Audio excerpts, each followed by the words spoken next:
of silence. Excuse me.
Mindfully breathing in, mindfully breathing out.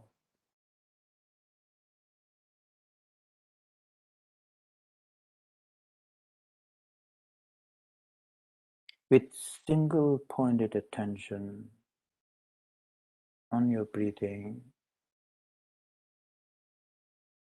incoming breath as it comes in, outgoing breath as it goes out.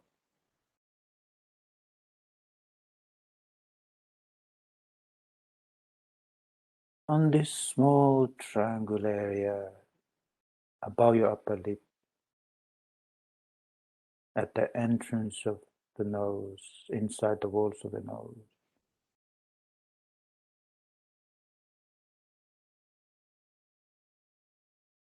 Within this limited triangle area,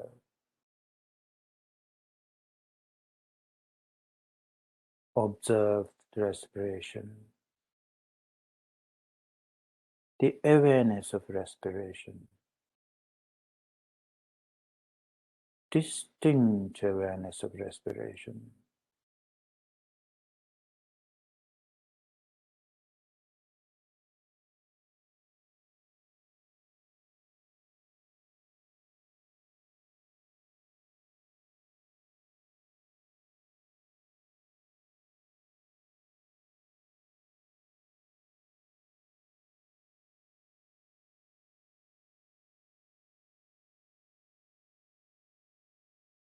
Fully attentive, fully focused.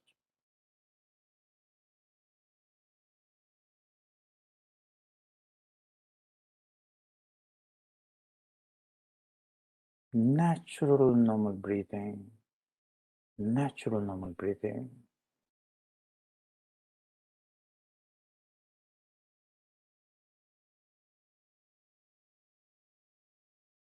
And distinct awareness of natural normal breathing. Sustained and continuous awareness of natural normal breathing.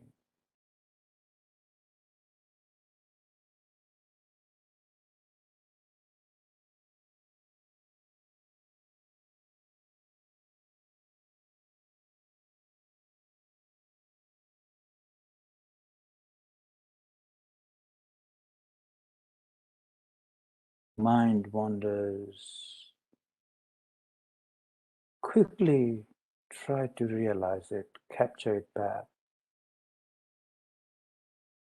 The moment you realize your mind wanders away,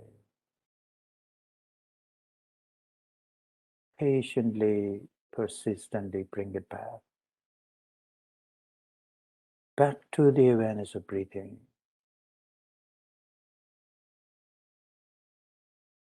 It will wander again. Again, you have to bring it back. Again, it will wander away. Again, you have to bring it back.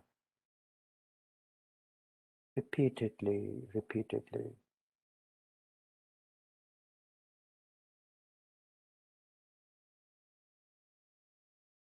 You have to do that until you arrived at the moment when your concentration steadfastly get fixated on their breathing at the entrance of the nose.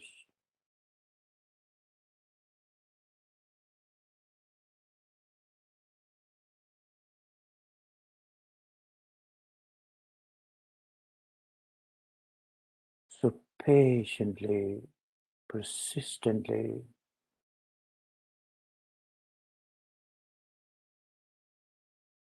observe, observe.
Observe with a calm and quiet mind,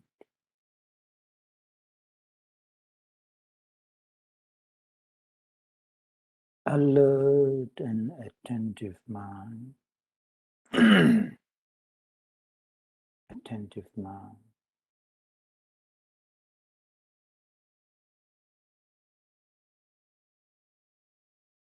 balance and equanimous mind,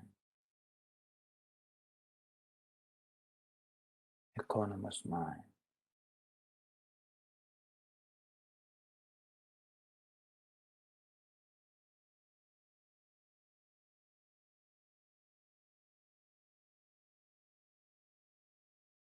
Observe with distinct awareness.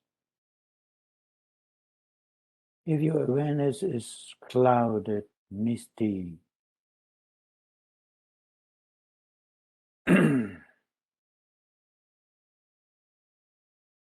slightly forceful breathing or hard breathing,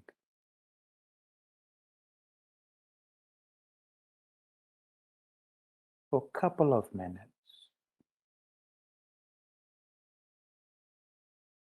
and then return to natural normal breathing.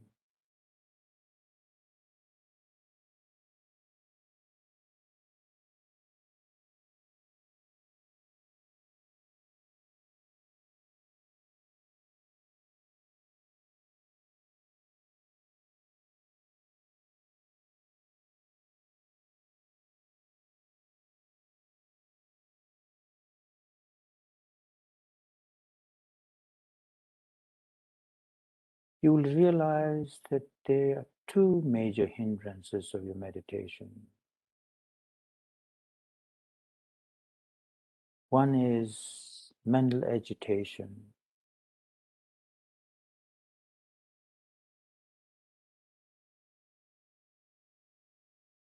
That keeps your mind excited,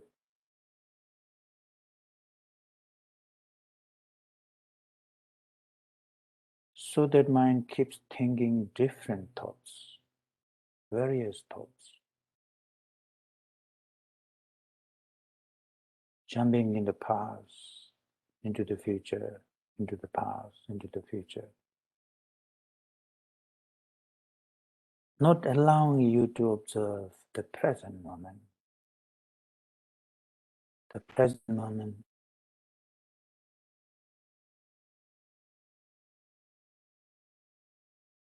The flow of natural breathing that happens only in the present moment.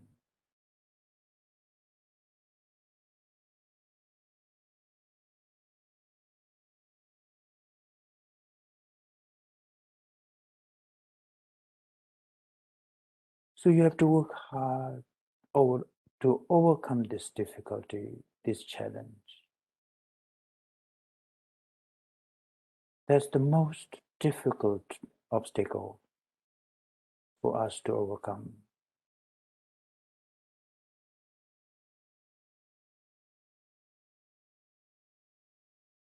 For which we have to work very, very hard and work very patiently.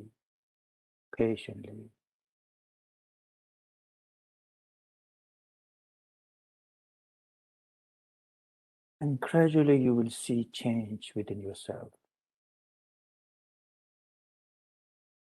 That virulent thoughts, excited thought become less, becomes easier for you to concentrate, stay focused, stay attentive.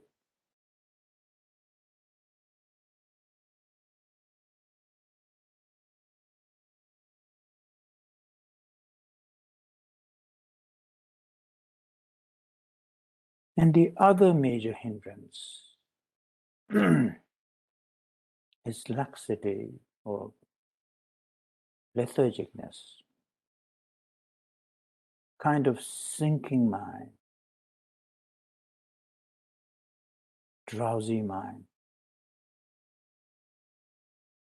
as if you feel internally sinking. When it does, you will never be aware of the awareness of breathing. There can't be the awareness of breathing. Mind returns to fogginess, drowsiness. Kind of you feel blissful still, because nothing much is happening, and certainly no clarity, no distinct awareness.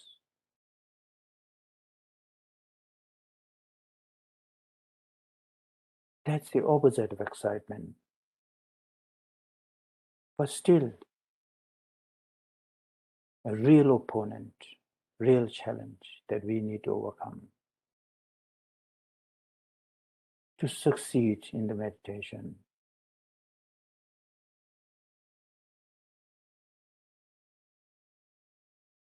Whenever you face these two challenges,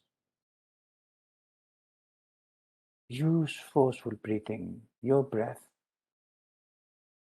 No imagination, no verbalization. Just your breathing again, slightly hard breathing, to take you out of laxity and to take you out of excitement.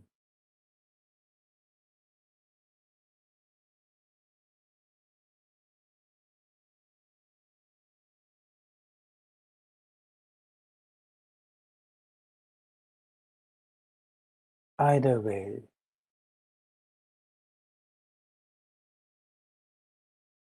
we have to work persistently, patiently, and continuously every day. At least 2 sessions a day. 2 sessions a day. To keep our mental health going.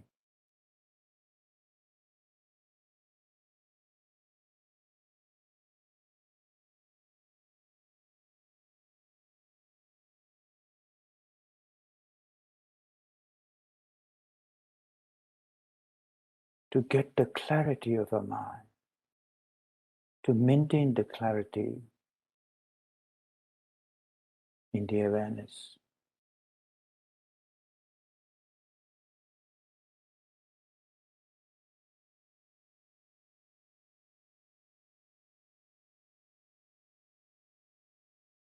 So keep working patiently,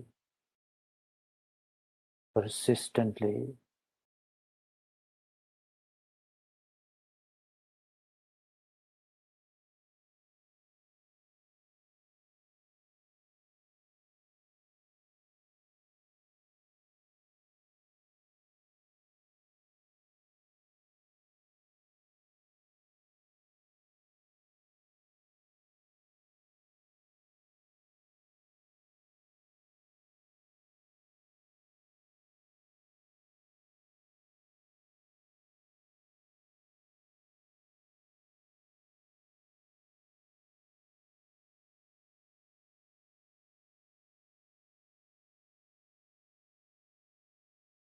We need to develop mastery of our own mind.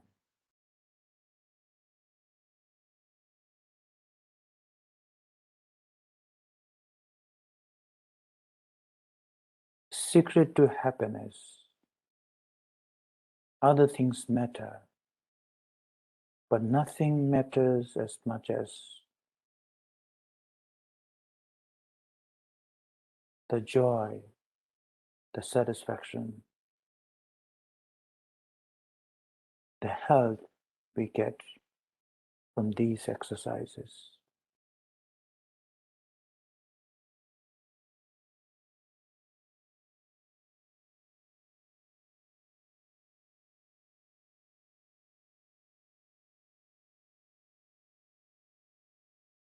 Happiness is a sign of mental health, good mental health. It can only come from certain exercises, valid exercises, just like a physical exercise. Doing it properly makes us physically stronger and we feel good about it.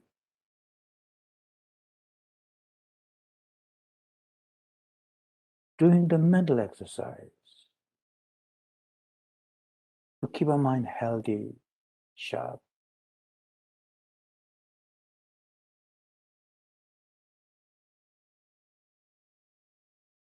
Requires a similar amount of exercise, if not more, certainly more commitment, stronger commitment.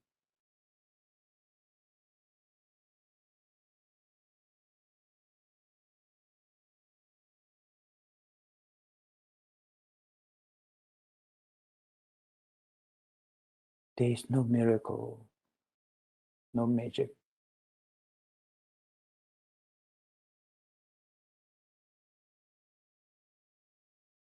It's just a simple science.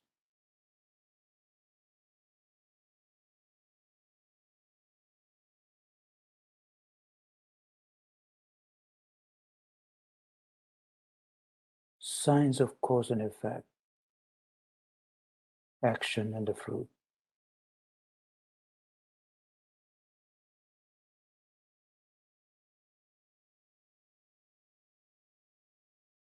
Skills of developing concentration, mindfulness. There is no other way than doing it ourselves.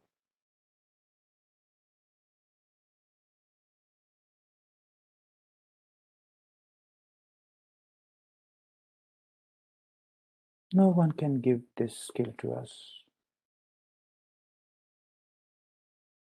give us free.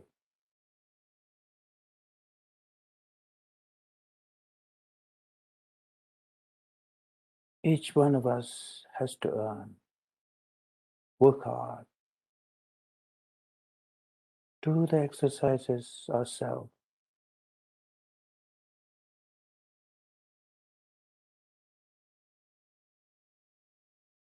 Only then we can enjoy the reward of the fitness, the mental health.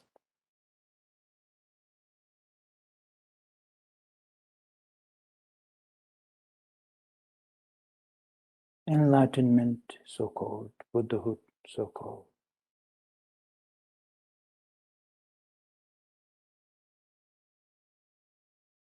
We can take it as a sign of healthiest mind.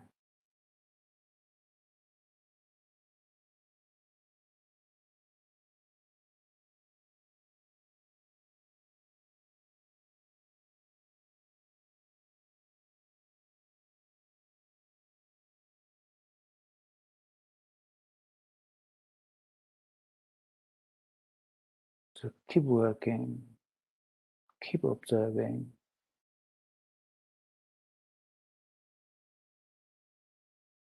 Continuously, continuously.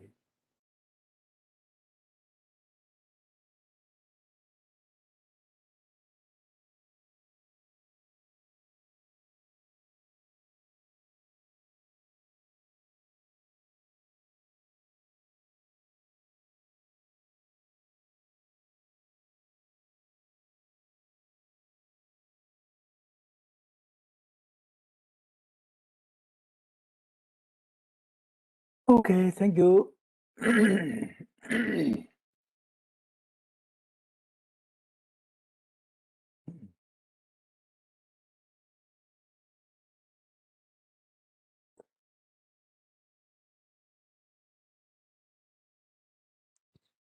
All right.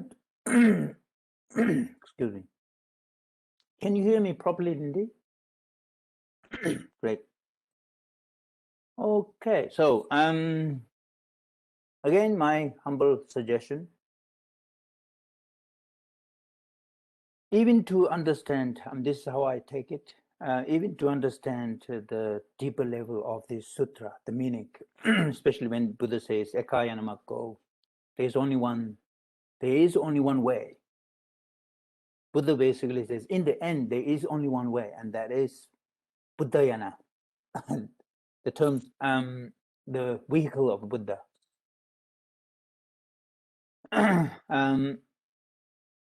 Of course, we can take it as a just purely intellectual sort of topic. But on the other hand, if we take it to a deeper level, more personal level, then we can understand the message. The real message is, if we think about going to a gym. So if you go to gym, or maybe let's say swimming lesson, or fitness class, we know that there are so many different levels.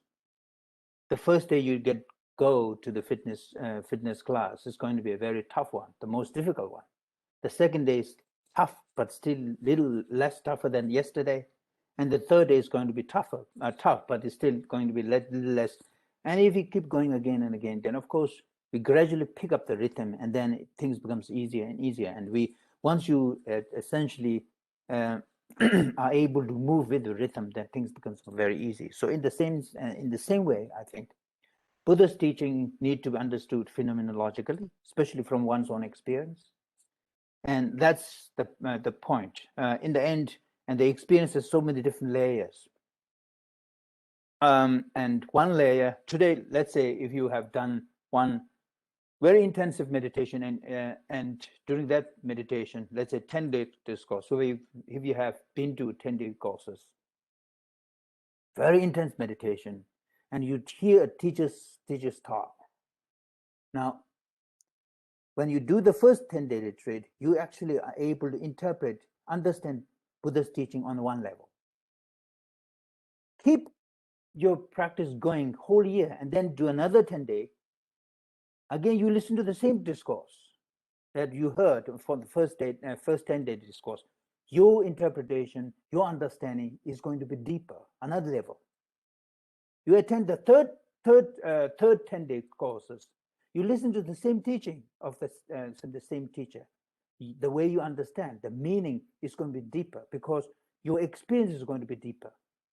So the way in which we actually approach Buddha's teaching is mostly at the level on which we are. So if we have never done a meditation, let's say if you are just a philosopher, interested only in the rationalistic conceptual aspect, you can interpret Buddha's teaching and you have no idea how it actually works in the experience.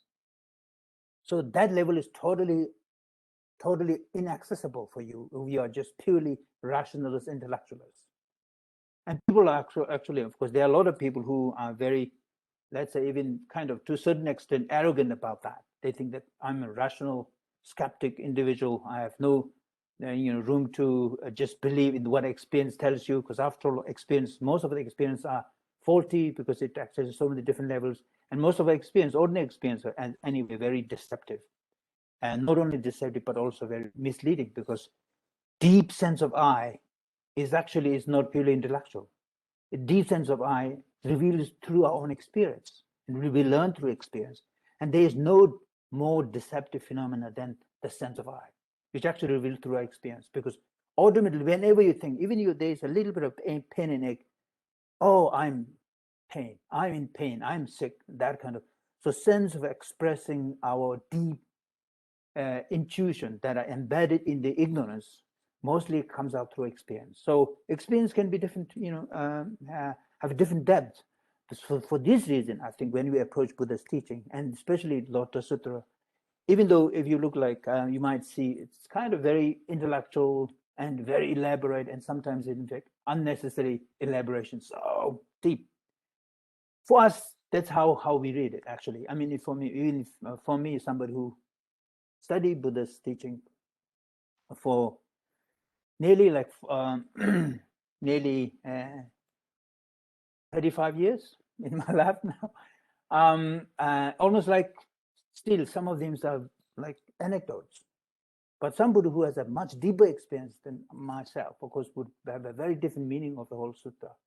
Because there are a lot of things actually would, for me, make no sense. And especially the descriptions of almost galaxies and Buddha realms. I have no interest.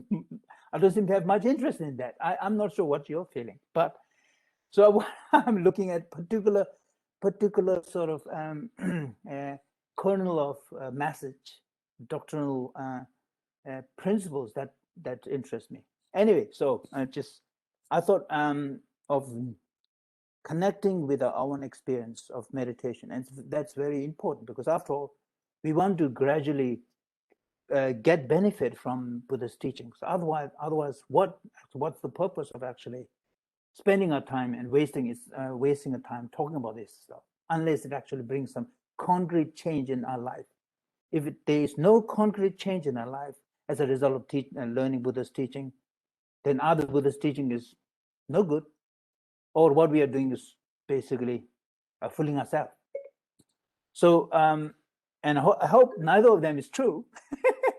I hope that what we are doing is, what the time we are spending is a good time that is being spent, and the Buddha's teaching, of course, are very important.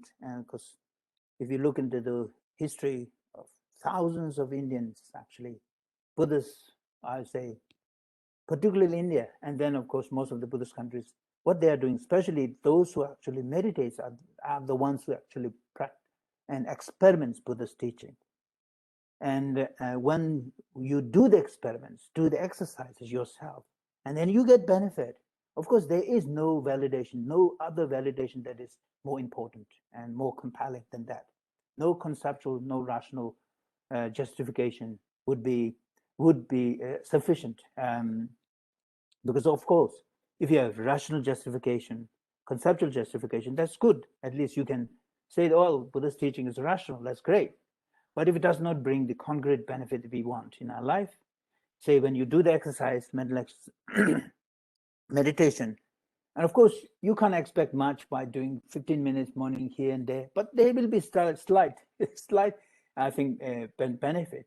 Even of course if you do it consistent 15 minutes every day, that would have some impact in our life, because it will allow you to develop still a little bit of single pointed attention. And at least person like me, who had a very traumatic brain injury in my younger days, when I was naughty here and there, enormous hit my brain so hard that actually not only my brain had enormous concussion, but certain part of my body basically stopped working. So as a result, the memory, my ability to remember, especially short-term memory, is a very, very problematic. And at a certain point, I thought, well, I wouldn't be able to even remember my own siblings' names because of the concussion. But then there is something that you can do, actually. Then I thought, well, okay, if there is nothing else, the science can help me to develop recuperate the lost skills. At least I can do the exercise that I can do, mainly mental exercise. And so breathing exercise, when you see it, is basically exercises that help to strengthen our memory, strengthen attention. Because after all, memory is mostly to do with attention. If you remember, if you think, if you consider in your life, anytime you forget, you'll notice that moment that you forgot something is the moment when you didn't pay attention. I don't know if you have noticed this. So let's say if you don't remember where you left your key, yes, this morning you have to go to work and somehow you're looking for a key and you really don't know where it is. And if you track back what you did yesterday, when you actually leave it, you could have thrown it away. You just came from work so exhausted and just thrown it somewhere because without any attention. As a result, because you haven't paid attention, now we fail to recollect. And memory is to do with a lot of with the attention. So what it does is actually, if you develop attention again and again, bring your attention again. After meditation is that bringing attention. We lose the attention again, bring it back again and again. And that is attention, memory, also basically the kind of exercise that we do. And you'll see that even though, of course, there's a deterioration of brain as you grow older and older, of course, things physically, there will be a certain thing that you cannot stop. Deterioration of the brain. It's a natural process. So which means a certain type of degeneration of the brain, as a result, degeneration of memory always are going to be there. But then there are still, we can do those exercises to what's the word? To minimize that damage, to minimize the speed in which it is degraded.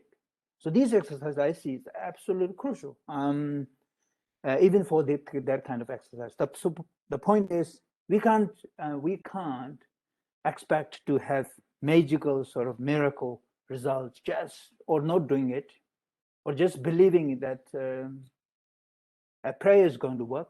Well, prayer is helpful only if you have attention, only if you pay attention to the meaning, and then you are psychologically involved. Then, of course, prayer is meaningful because it actually gives you enormous, very rich experience. But if our just mind is so scattered, and remember, Tibetans, our brothers and sisters, fellow Tibetans, are very good at it. They're talking about something else. They're maybe talking about politics or no, but they have still the prayer beads, and they do like that.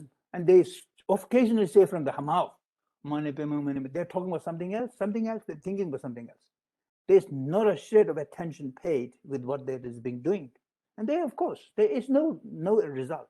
It's not like, it's not a criticism against what Tibetans do, but general, if you don't pay attention, we can't expect a result. That's a pure science science of cause and effect. So anyway, my suggestion, humble suggestion, is we need to do the exercise and keep the exercise going. And I think a time comes in our life when you basically you will realize that without doing that exercise, I can't live. That's a good moment. Life becomes almost meaningless if you are unable to. Well, put this way: once we have experience and get to a point when you realize that your mental health is actually 100% in your hand. There are other things happens in the environment, in your household, that might be beyond your control. That you cannot help. We cannot help. But what we can do is the amount of things that we can do to ourselves to make this life meaningful. And that is not only making this life meaningful, but also shaping the life of our future. Those of us, again, one of the things that effects of meditation is when you start doing more and more meditation, of course, you realize that the depth of your experience, the deeper you go, and you will discover a lot of things that you have never thought of before. Your own life, so many history hidden there that you have no access. And one of the reasons why, of course, Lotus Sutra reveals is that kind of teachings. So anyway, so sorry, that's a sort of long, convoluted prelude to what we're going to study. Anyway, so returning back to Lotus Sutra, but I thought that important because just to actually to make sure that we do what we can do to make our life more meaningful, and also to basically as an architect of what is going to be in the future. If you just let it loose, of course, it's like we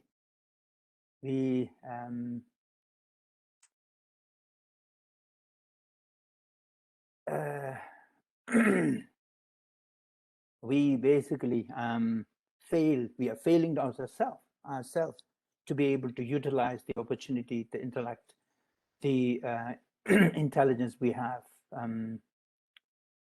to maximize those intelligence for our own benefit. All right, so let me now share the sutra. And Sonam, would I be able to ask a quick question? Sure. And there is also one question yesterday, I think, from Jill. Yeah. Please go on. Sonam, I just wanted to ask, for the meditative experience, just or the difference or the parallels between awareness and experience within the session. You know what? I don't know. Awareness and sorry. Okay. Yep. No,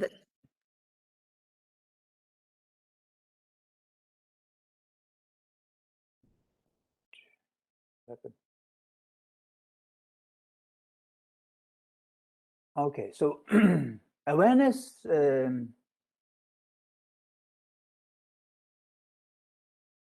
Those of you who have studied Logic, that's a genre within Buddhist tradition, particularly Tibetans specialize it.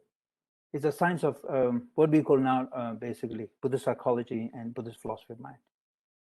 You'll notice that Buddhist talks about, well, Buddhist teaching, and especially in Abhidhamma, talks about the idea that mind, so-called mind, there is no one thing. So-called mind is actually made of so many different bits. At least 10 different things require for one mental event. In order for one consciousness event to take place, one conscious moment to take place, there has to have at least 10 different mental factors working together. And those sometimes we call Kundunga and Yulnyenga. Kundunga means basically they are in fact sometimes translated as omnipresent mental factors. Out of those omnipresent mental factors, one is the contact, feeling, perception, and then of course you can see there's a rekpa also, there's a sparsha or a contact. You could say actually sparsha and the contact is already a notion of experience, but then there is also vedana, sensation, there as one of the 5 omnipresent mental factors. So without experience being involved, there is no way that human beings, any intelligent beings can understand anything. If your experience is not involved, there is no way that we can understand anything. There is no way there is no way that we can understand Buddha's teaching. In fact, this is one of the reasons why Buddha says human beings are the best vessel for Buddhists to teach, because human beings are able to understand suffering, but at the same time they're able to understand the transcendence of suffering. Why? Because they're able to experience both.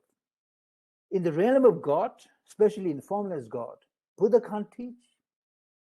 They don't have body. If you don't have body, you cannot have the feeling. I'm not the mental feeling, I'm not talking about psychological, but also physical.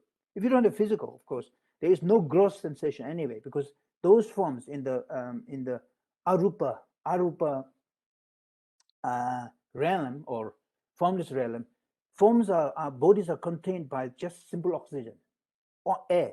just a simple air body consistent of air. So as a result, there is no actual sensation that we can have, and without that, you cannot experience suffering. If you don't experience suffering, there is no way Buddha can teach, because Buddha cannot teach even the first noble truth. Because remember, Buddha's teaching started with his saying, "Hey, there is suffering in the world," and these beings in Arupa, realm, they would have no idea what's suffering. And that's why we say Buddha cannot teach those beings who are in a very high realm without form. Of course, especially the formless realm, particularly in form realm, probably, of course. And what that means is actually the experience is so fundamental. Now, of course, within the once we have experience, then experience can sometimes ferment. Not only sometimes. In our case, our experience is the one that actually kept us trapped in the samsara.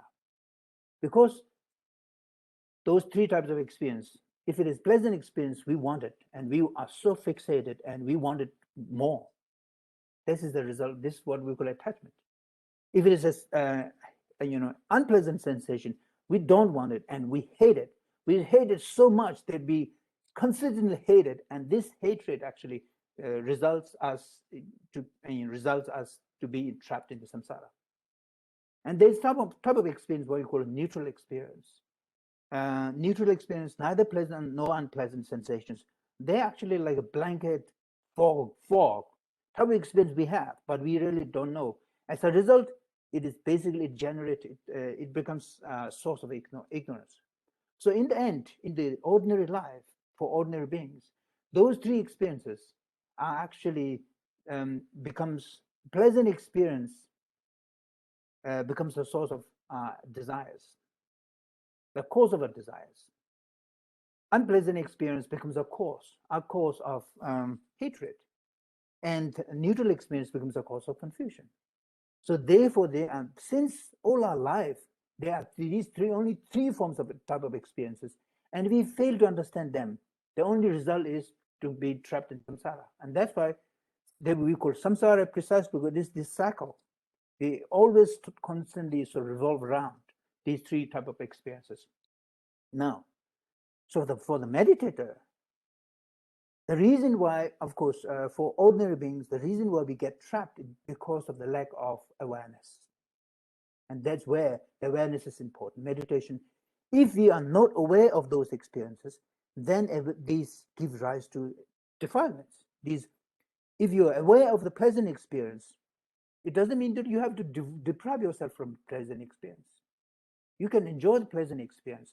But if you are totally aware of pleasant experience, actually, instead of this, because of this awareness, instead of it becoming a cause of attachment, actually it becomes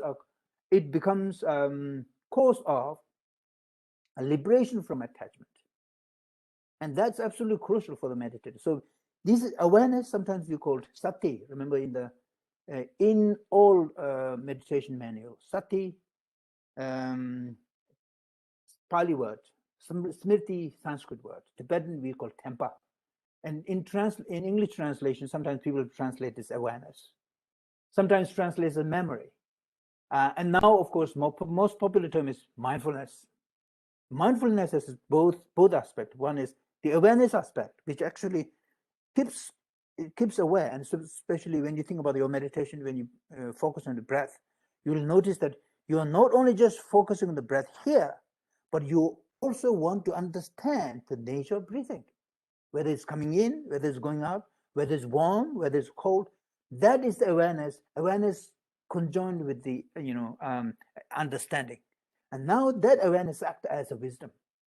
So it is absolutely crucial. In the case of ordinary beings, if you are not meditating, our attention is all focused outside, and when we focus outside, basically it is devoid of experience.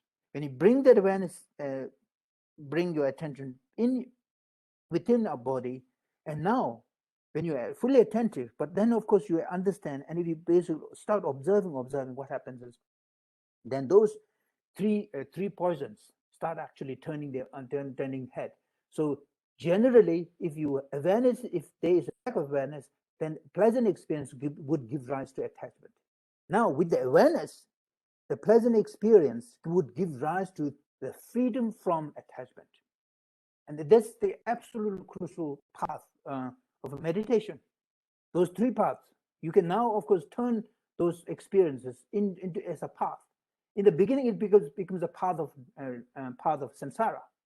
But now, for a meditator, it is important that you actually turn this exact experience into a path of liberation. So happiness, the pleasant experience that you have experienced within, becomes a path of liberation from attachment or desire.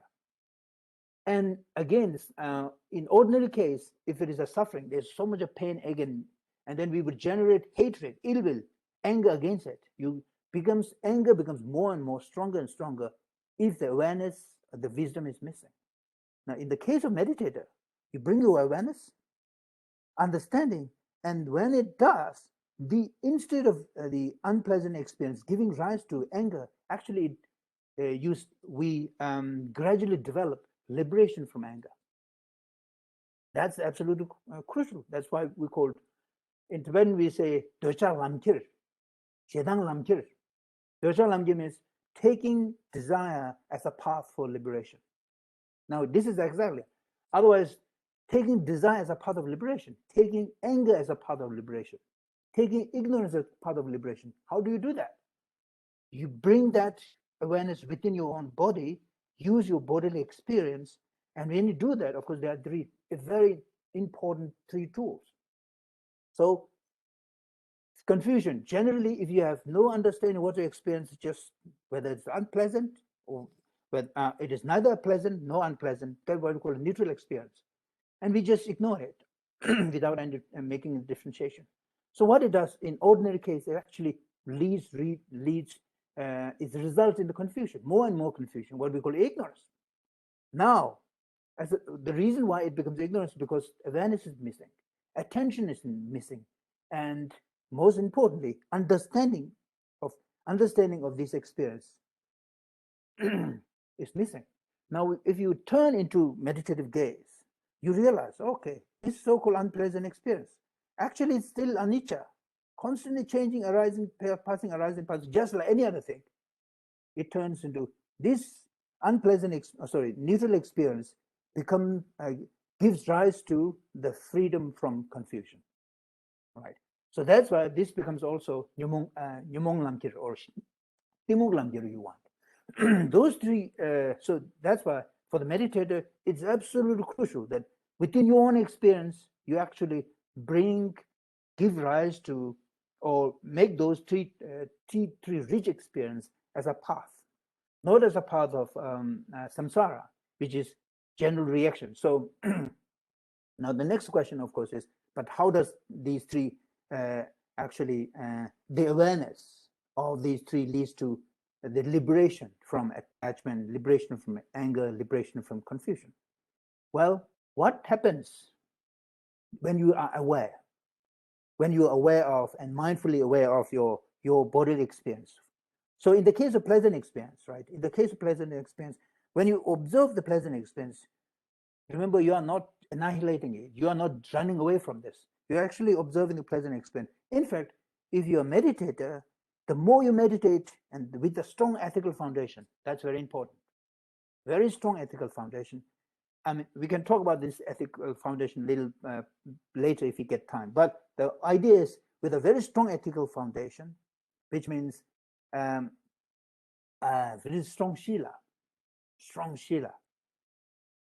This word might be a little, sometimes, of course, we seem to think it's an ethical foundation. It's not talking to others, rude language, using rude language, abusive language, things like. Of course, these are there. But most important, of course, is the utter commitment to nonviolence. But at the same time,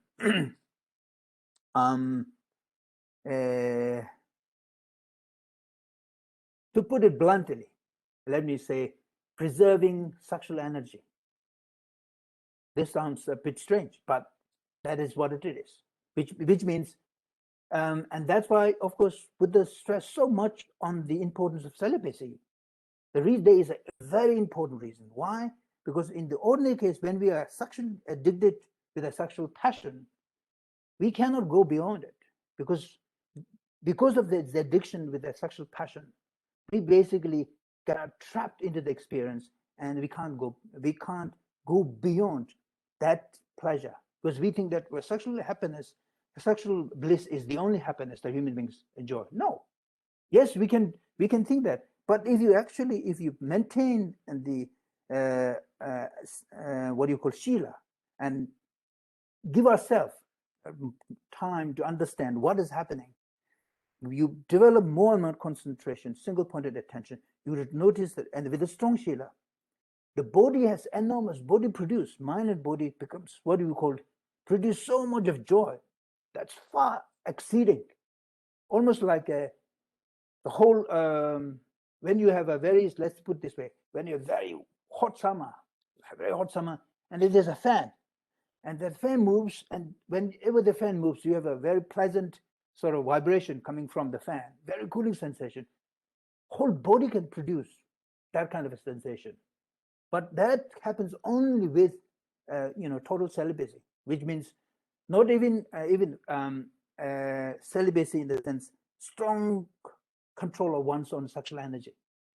And there's a reason why Buddha, and one has to go if we go beyond that, then of course what happens is, with a very strong shila as a foundation, samadhi can be very improve very easily in the constant sense of concentration.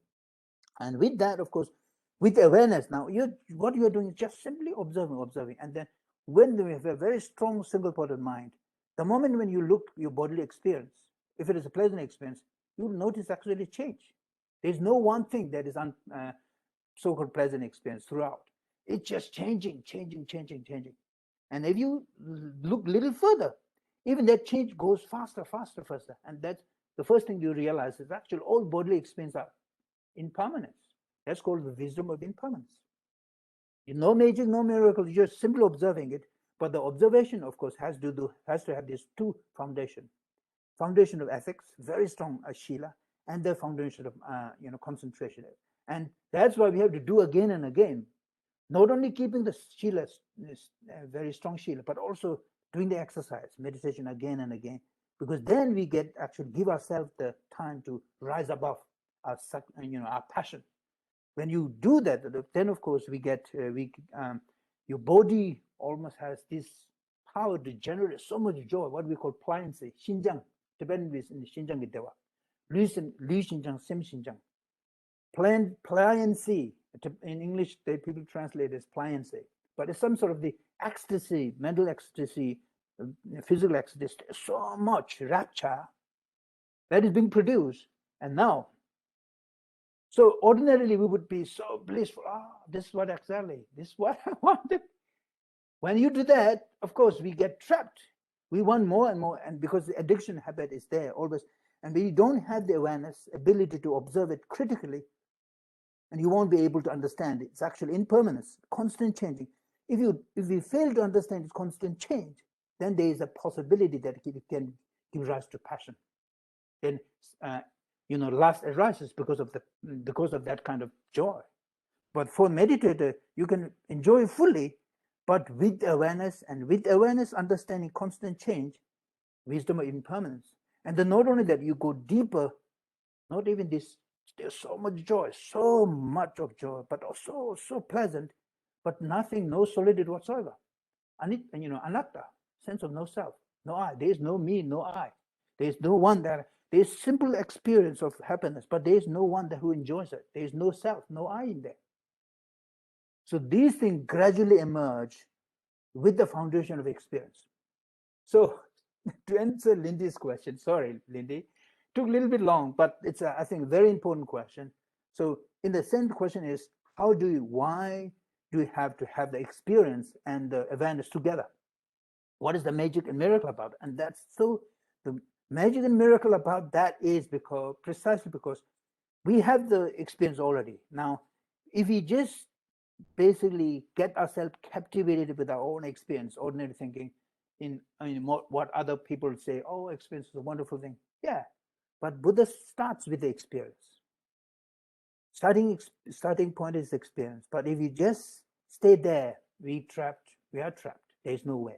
So if we want to actually get beyond, go beyond the ordinary experience, then we have to bring a wisdom, the awareness, and understanding. What we called sampragyan, Tibetan word association. Sampragyan is a continuous awareness. And of course, other translators translate meta-awareness.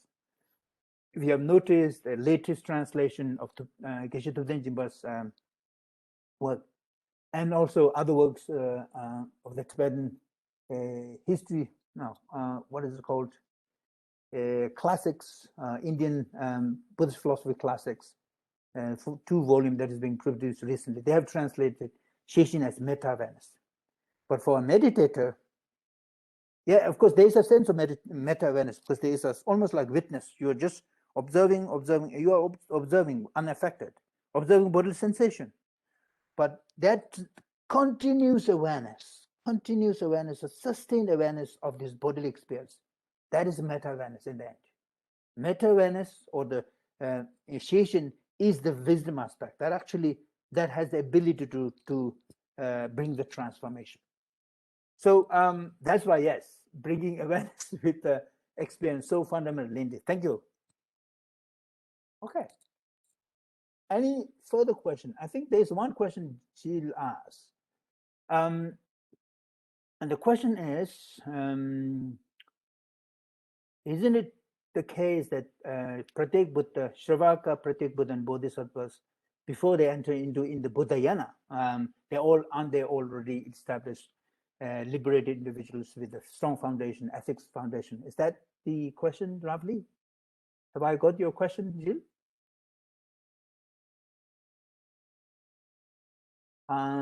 I think this is Jill's question, right, Sonam? Yeah. Yes. Okay. That was my question, but I wouldn't like to hold up now the progress of the text. So another day. Okay. I can actually come back. It's related with our text, so we'll come back to the session. I think we will find a section where I can relate your question to the text. Okay, so now let me take you to the text. Speaking of which, where is it? I thought. Sonam, there was one more question from Karma in the chat. Sorry, I haven't seen. Yeah. Okay, and what's the question? Can you repeat? Oh, chat. Did you say it's in the chat? Yeah. Okay, 1 minute. Trying to find. Karma can just ask. I think it was just more like a confirmation of what you were saying, the importance of direct perception. Yeah, direct perception, and the importance of to have a lived experience at your subjective individual level. Importance of experience, essentially what you're saying. There's a confirmation of it. Thank you. Yeah, I think so. I mean, everything that we talked about, those 3 experiences, when you think about our type of experience, you will notice that actually our experience comes down to these 3, and those 3: pleasant, unpleasant, and neutral experience. That's what you call the experience, and basically lived experience.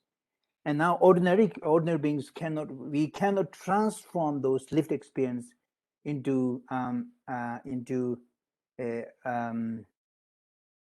let's say lived experience with wisdom. So the meditator's job is actually to change it, and in order to change, we have to bring the perspective of mindfulness and awareness. So in a sense, yeah, and as you said, Kamala, is confirms the sort of the answer that I was giving to Lindy's question. Okay, so let me bring the text here. Can you see, Lindy?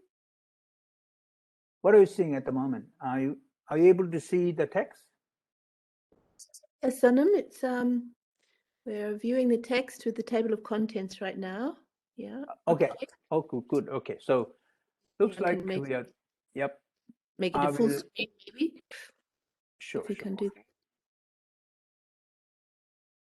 Where is the view?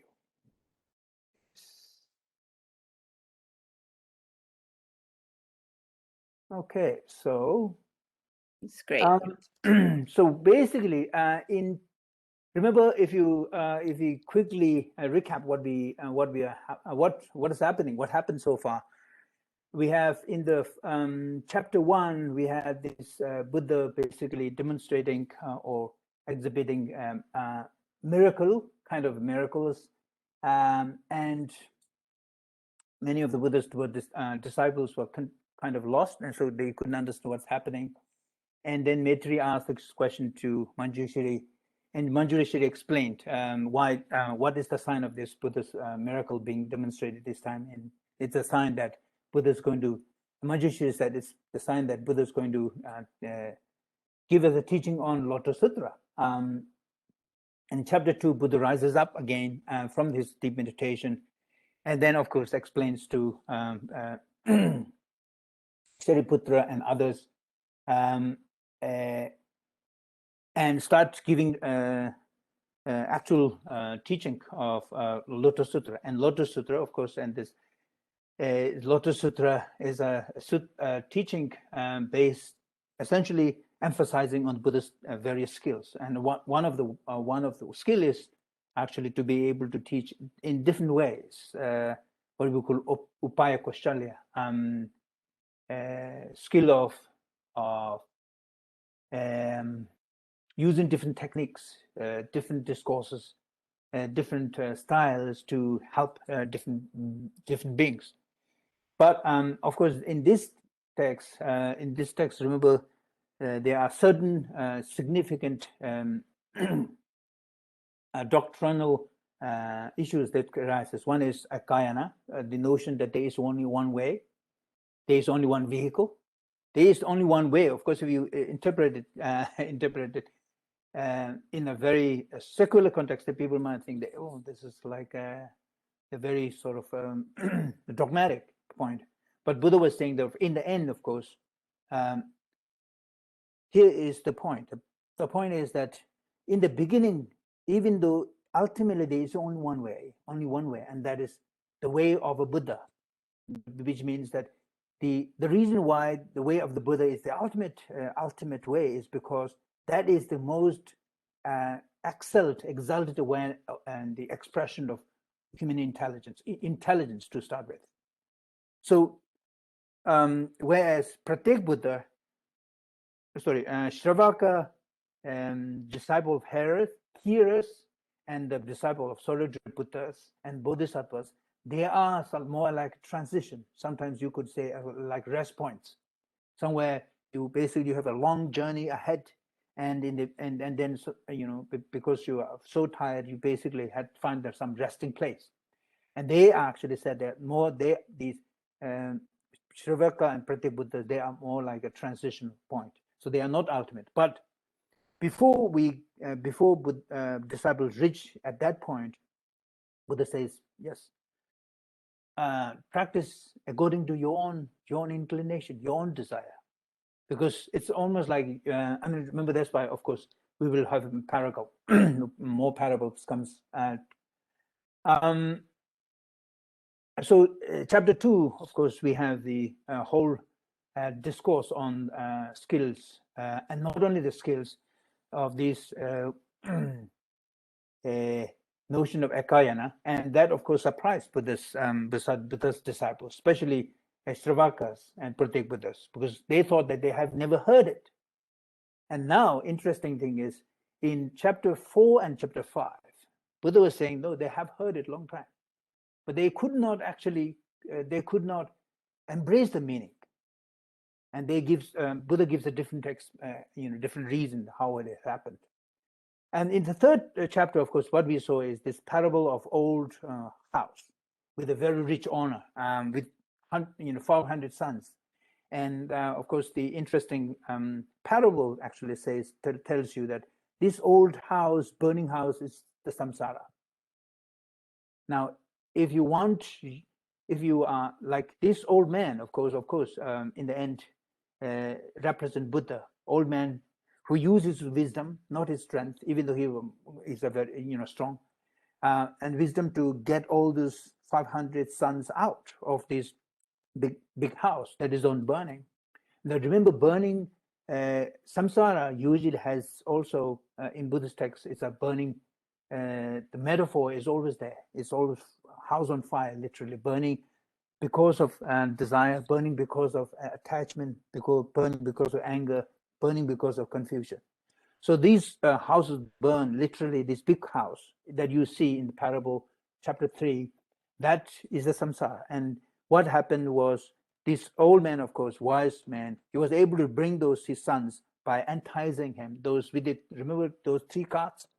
And deer carts, goat carts, and the oxen carts.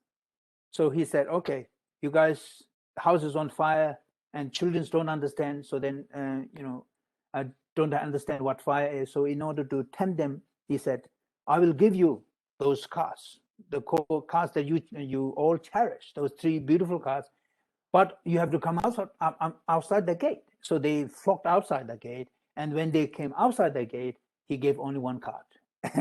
Now, remember, you could say, but why? Well, because now they are outside samsara. They already liberate themselves from samsara. Remember, this big house represents samsara. And the interesting thing is, Buddha basically utilized now, bring the ekayana marga, the only one-way principle, only when beings are fully liberated, because that means they are already understood the samsara. They're fully ready to listen to deeper meaning. Before that, they would not understand it. So that's a very important point for us to understand. Okay. Then now, so what we are is in the chapter 4, and this gives us another important reason. So let's get to chapter 4.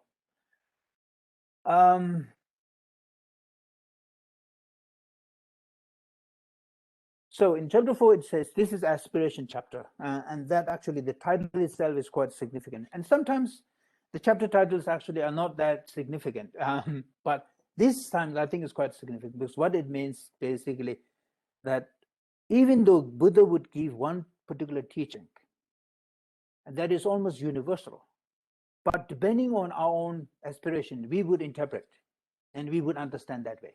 And that's always happens, right? So the idea is Buddha has not, making a big distinction between so-called Mahayana, Hinayana dichotomy, but Buddha would basically the teaching, and each individual, depending on their own aspiration, they would interpret and they would take bits that they think useful in their life. So then the brother Subhuti, brother Mahakatayana, Mahakashapa, and Mahamogalayana, having heard from the Bhagavan this kind of dharma, remember the Ekayana dharma, the doctrine on the teaching on the one vehicle, I had never heard before. They thought that they never heard it before. So they were so surprised, in a sense, having heard differently, directly from the Buddha, the prophecy of brother Shariputra. And remember, Shariputra's Buddhahood was, of course, announced and prophesied. And remember, the next other chapters, you will see also more Shravaka disciples' full enlightenment will be announced in the other chapters to follow. Okay, and then of course they thought they have never heard it, and they almost kind of literally giving up. Basically, they say they're old now; they can't. In fact, this looks like on this sutra. Buddha gave teaching on Lotus Sutra teaching, and quite late, because then you can see actually. Remember here. They said to the Bhagwan, 4.2, 4.2, Bhagwan, we are old, aged, decrepit, and we are esteemed to be elders in the high Sangha because we are old, infirm, and said to have attained nirvana. Of course. Now they remember they have already attained nirvana. Now this, of course, nirvana. In order to attain nirvana, and this is connecting Jill's question, one has to have, of course, a very, very strong, unprecedented level. For ordinary beings, when we think from as an ordinary point of view, it's an unprecedented level of, shila, strengthened shila, and then, of course, compassion and you could say bodhicitta even, a very strong sense of serving other beings. I can think about, let's say, our own teacher, Goenkaji. If you think from this usual dichotomy of so-called Mahayana Theravada teaching, and Theravada is supposed to be more selfish, self-oriented. At least if you think so condescendingly, that's how it looks like.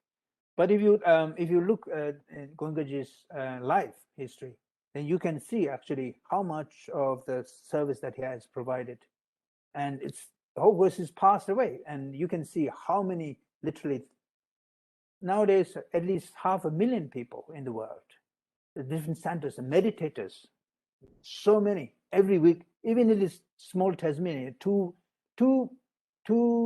sometimes in a week, even in a month, 2 10-day courses run for new students. So, and this goes, of course, the same thing goes in India, and so much of centers, and not only that, across the world. So they are supposed to be Theravada, and Theravada actually aims for aims for individual liberation, either Shravaka path or Pratyek Buddha path. Now, here is a person who basically relinquishes all his business interests and essentially serve humanity for the rest of his life. And not only that, it's continuing even after his death. So that's, I think, the level of a commitment for the service of other things. And remember also the trainers, the teachers he has trained. How many teachers? Maybe now, I don't know, at least about 500 teachers trained just to teach the technique of the meditation. So that actually gives you a sense of a commitment and a sense of let's say the level of compassion, level of karuna, level of goodwill that these individuals have, even if the ideal might be not necessarily full enlightenment, but ideal might be just arahant, to achieve individual liberation. So yes, in this to answer your question, Jill, Pratyek Buddha Shravaka must necessarily have to have a very, very high level of ethics, shila, ethical standard, and very, very, of course, very mature level of samadhi and prajna. Without those three, it is impossible for them to be released from samsara. We know how strong the samsara grab is. We know how strong the fixation or the chain of attachment is, and we know how strong the chain of aversion or ill will or anger. We know how strong the how strong is the chain of confusion. So, in order to break those barriers, one has to have cultivate those qualities, and one of which is the shila, strong ethical, very strong ethical foundation in order to do that. So certainly, of course, when you want to become full enlightenment, there will be still probably more than that. But the point is, Pratyek Buddha, Shravaka, and Bodhisattvas. Bodhisattvas might be more committed, of course, towards the welfare of beings, but not all Bodhisattvas are arahants anyway. Not all Bodhisattvas are noble beings. There are Bodhisattvas who are ordinary beings like us, subject to anger, hatred, and things like that. And there are also ordinary individuals whose goal might be arahant, but just like us as well.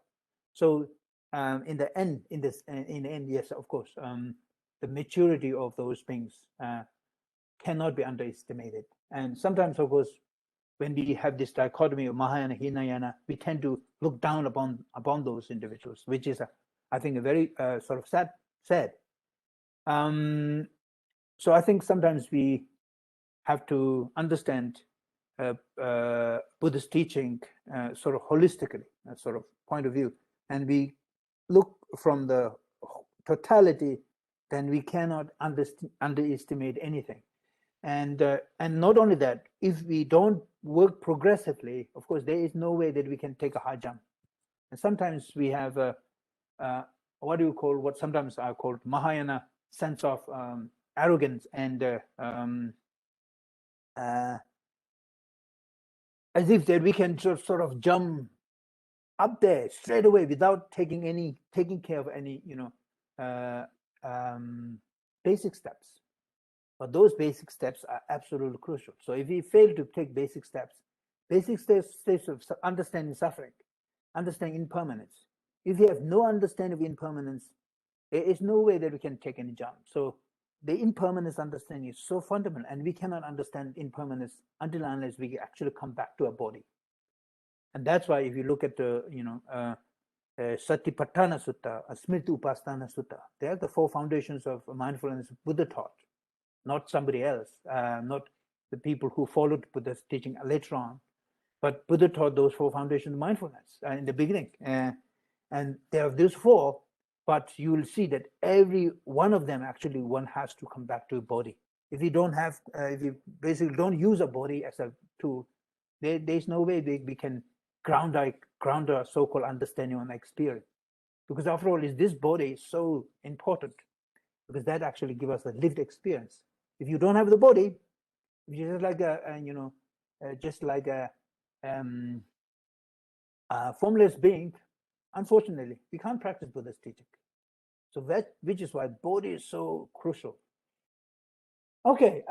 Anyway, so I think that's sort of a quick answer to your question, Jill. So now here is also 4.3. You can see, therefore the Bhagavan, although we express all the emptiness. Now here is the interesting thing.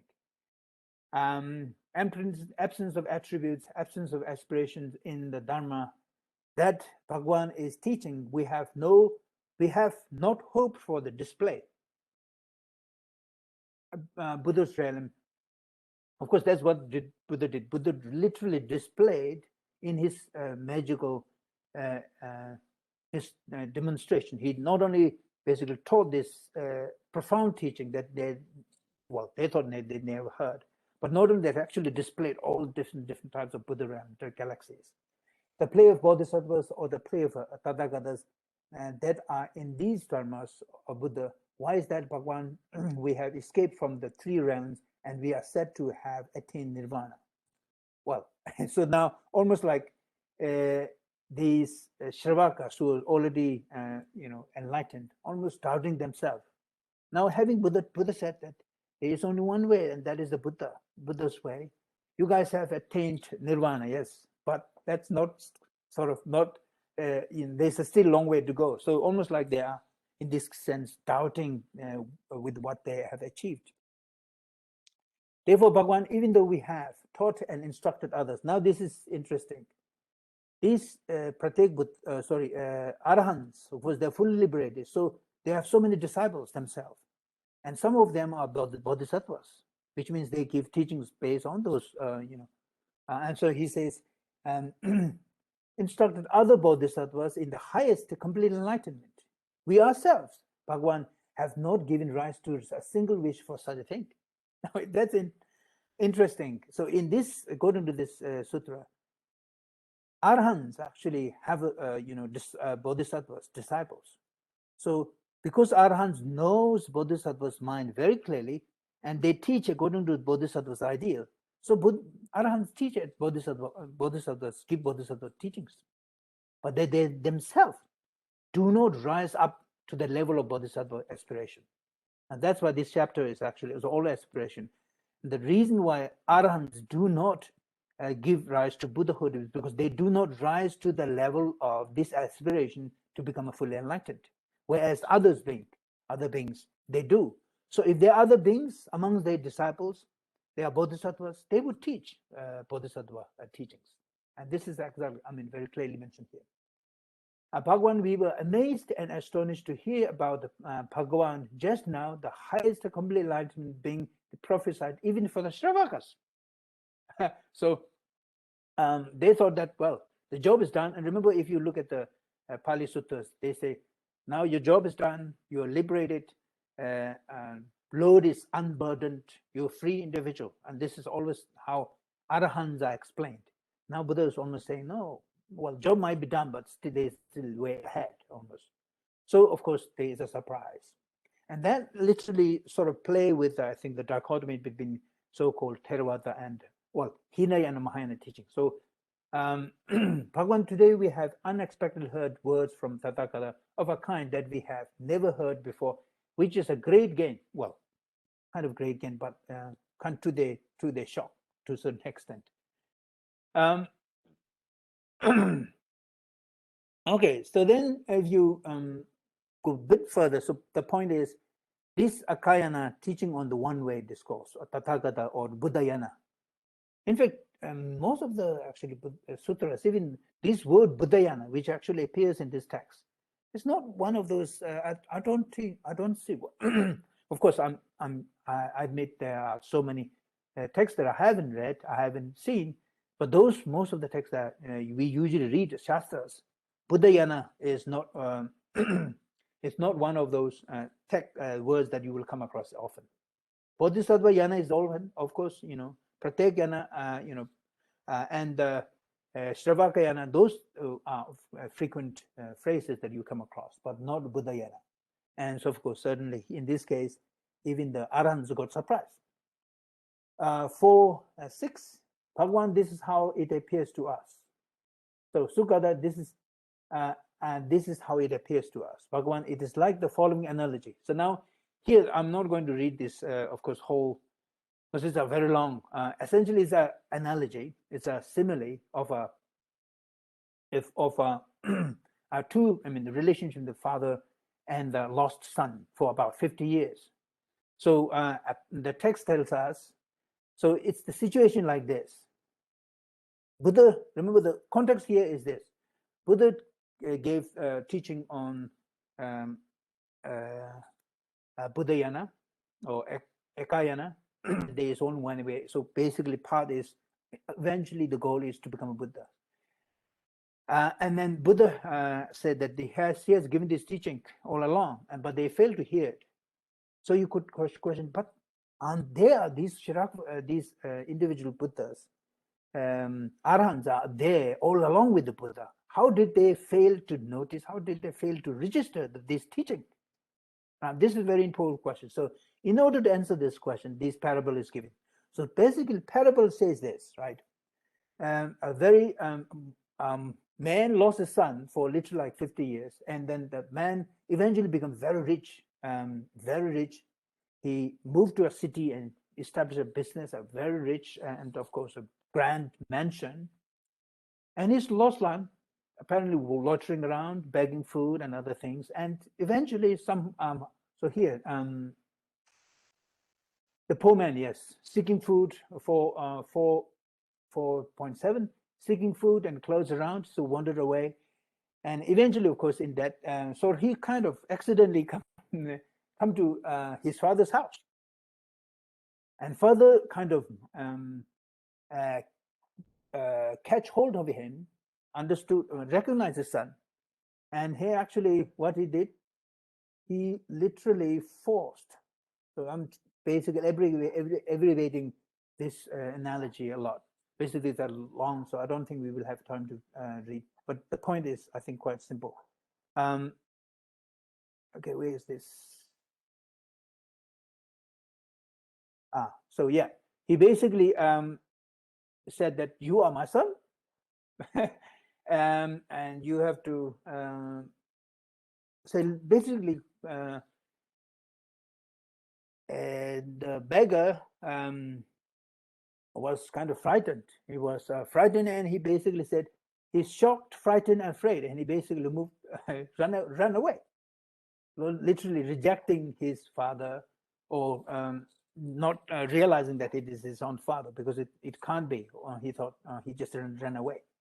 So what does this analogy says us? Of course, the story goes on still. Now, basically, there was this old man, who wanted to embrace his own son, because he knew that it's his son, And his son has been lost for 50 years, and now accidentally he came to his place, and now he was literally own up and make friends with him again. But his son could not take it. He was so frightened because now it's like you are being beggar, and then all of a sudden you reach the palace and you are announced being like a prince. So that shock is the shock that the Shravakas got, literally. That's the analogy. Buddhas had been teaching and taking them all along on the same path, but they could not understand. They could not take Buddha's teaching because they thought that it's too much for them. So basically ran away. In this case, so he's terrified. He thinks, I've suddenly come across this king, a great minister. There's no reason for me to be there. He was so frightened. It just and he left. Now, so in this case, what would you do if you are the father? How are you going to get your son back? And remember, this is the crisis the Buddha has in his hand. He has so many disciples. He got a subject, profound teaching to give, but somehow these disciples are not ready to receive it. They're just so scared. And so then how do you do it? Well, so then you need a transition point, because otherwise they think that going from beggar pauper to multi-billionaire in the current situation is too much. So you got some sort of transition point. And this wise old father, the rich man, actually did a beautiful thing. And he's basically now he knows where his son. He knows his son, recognizes his son, but his son is not prepared to embrace his father and his wealth, even though his father is willing to give all of them. Then what he did, basically, his father sent 2 or 3 of his servants, asked them to actually coax him and give them a job, not telling them that it is his father that instructed him, right? So basically, he asked them. So the job given was that his job is to, as a garbage man, garbage collector. He started from there, right? So, but at least now he doesn't need to bag his food. Basically, he got a job and he got a hut. He was given a hut and he got a garbage collector job, and he does it very professionally. So he was very happy, and gradually, this wise old man opened door for this for his son, and was still a beggar. Right? He thinks he's a beggar, and he basically allowed him more and more. Gradually allowed him to see the wealth in his house, step by step. Not saying that this is I'm your father. He didn't say any of that. But basically, he thinks that he's still a servant. So he gradually introduced different duties, more and more responsibilities, and becomes heavier and heavier. And then, of course, now at a certain point, now this palace for him is just like any. I mean, of course, a rich house. Still, he lives in his hut, and there's a, very rich man with a, so much of wealth, but the wealth now doesn't surprise him because it's the area that he worked all, again and again, come every morning, and his father, remember, incognito, would go and sometimes, in fact, just shout him unnecessarily, with the kindness. Yeah, this is the kindness. Shout, sort of. If you say you're not doing this properly, I'm not going to give you salary or something like that. Not the usual master-slave, sort of antipathy, but with a real sort of skill that basically to gain his confidence. He doesn't have the confidence in the beginning. So to become he become more and more confident. He trains it gradually. So later on, what he does. Okay. So, okay, where is it? So here is this.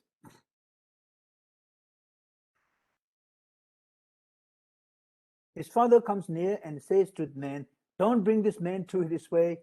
He sprinkles cold water." Father was basically disguised himself in a different way. And so it basically shows, and the householder knows that the poor man aspires for something inferior. Now, this is important. Householder, the great rich man, knows this guy is aspiring something inferior. He's not aspiring great wealth. He's something, and this is almost like the usual, these arahants, they are almost like aspiring something inferior liberation, individual liberation, not for the liberation of the whole thing. So the analogy goes this way, remember. So for something inferior, while he has a high status, he also knows that this is his son. So now, and this is the Buddha's kind of dilemma. So you have so many disciples with so many different capabilities. Some basically doesn't want to go up, just happy with the inferior sort of status.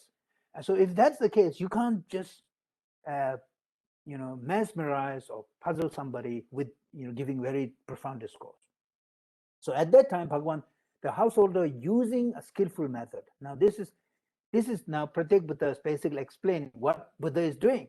He says, "This is my son." Then the Bhagavan, the poor householder, instructs another man, "Hey, you there, go to that poor man and say to him, oh, you have been freed. Go wherever you want." In the beginning, there some sort of restrictions, and then at a certain point, he was given no restriction. He is allowed to move anywhere in this big mansion, not only the garden, anywhere. So of course. Okay. Then the householder then uses a skillful method in order to bring the poor to himself. Now this is actually, the poor man got lost, but not only lost, but wanted to move away from him. Gradually, using his skill, he actually brought it to him. Employs two people of a low caste and shoddy appearances. Even that might be important. So if you look at 4.16, yes, he says he employs two people of low caste and shoddy experiences, and says to them, go to the man who come here and take my instruction that he be given a daily wage. So here's a daily wage. In India, we call ad hoc position. Maybe that one, of course, you might end up in trouble, but people use this word ad hoc position. So he liked this kind of work. He doesn't have high aims. Now, if you have this, so then of course the job suitable in this case is clearing rubbish. That was given. So the two men did that, and what happened gradually? Okay.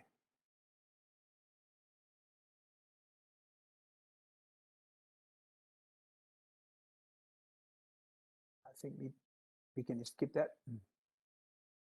So he says, basically, the rich man oversees his son, right?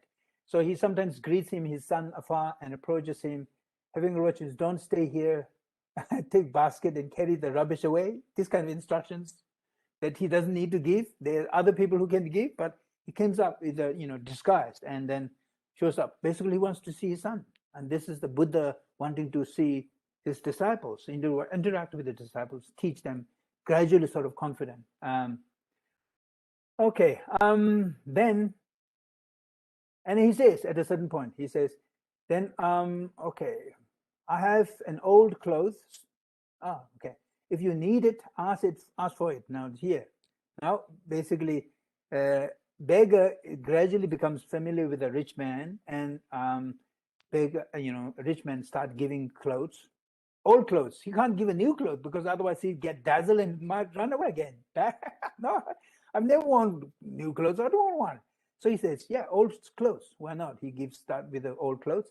And then, oh, whatever kind of utensil is it that you need, sir, I'll give it to you. You be happy. Think of me as if I were your father. Now, this is the point.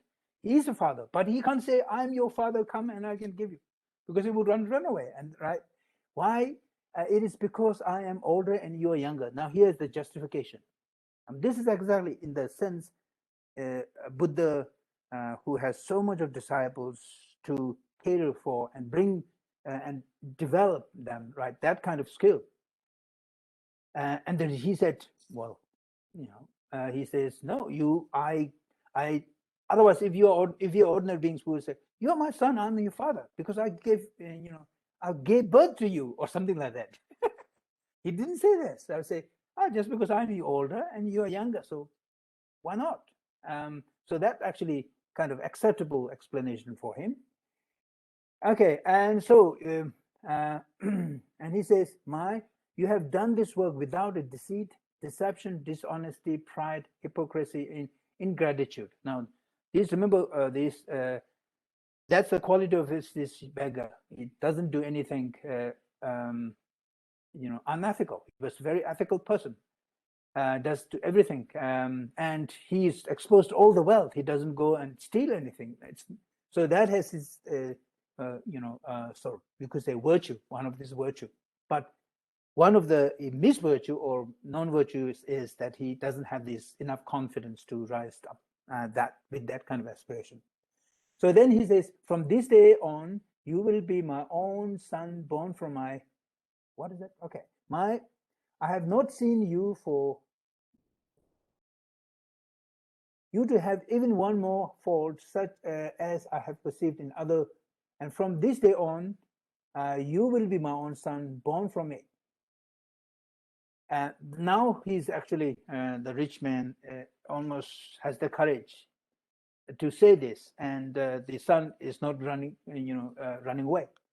Then the Bhagwan, that householder, calls that poor man son, and the poor man thinks of the householder as being his father. Now this is almost like contract relationship. Still, the son doesn't think that he's genuine father, but he nevertheless calls him his father anyway. But when the householder who belonged to his son in that way has him cleared away the rubbish heaps for 20 years.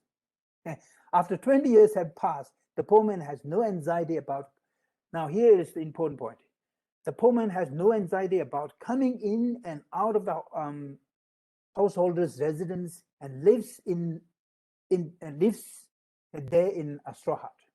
So he feels totally comfortable to move into his own straw hut to live, and then come in the work in this mansion of a rich man.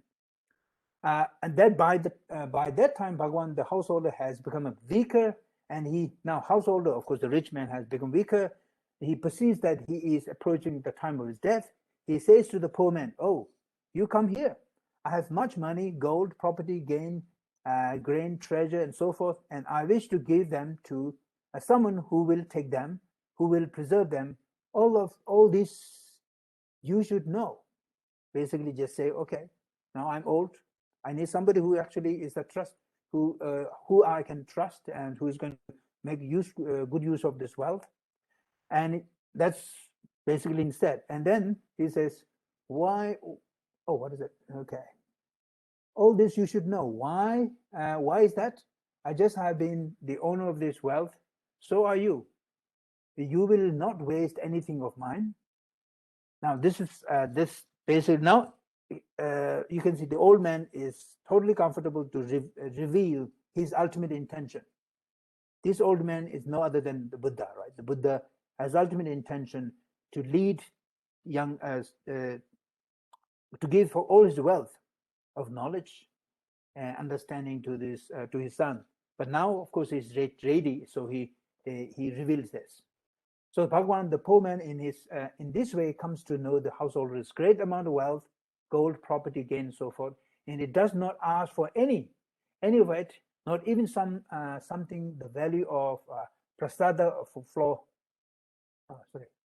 Prasta. I think that's in India we call, if you go to a temple, you got something to a little bit of sort of blessing food. So he doesn't even kind of basically ask that kind of value. So he seems to be very contented, satisfied with it. He continues to live in the straw hut, thinking the thoughts of a poor man. Okay, so if we go a bit further down, now 4:23, it says, as he is approaching the time of death, he summons the poor man. Now he basically asks the poor man to come, summons the poor man, and presents him to a great gathering of a kinsmen. Now, not only that, poor man was there, but all huge crowd of the people. Then he openly announces the presence of the king and the minister, the townsmen, the citizens of the land. Listen, all of you, this is my own rightful son, of which such a town whom I lost 50 years ago, his name is such and such, my name is such and such.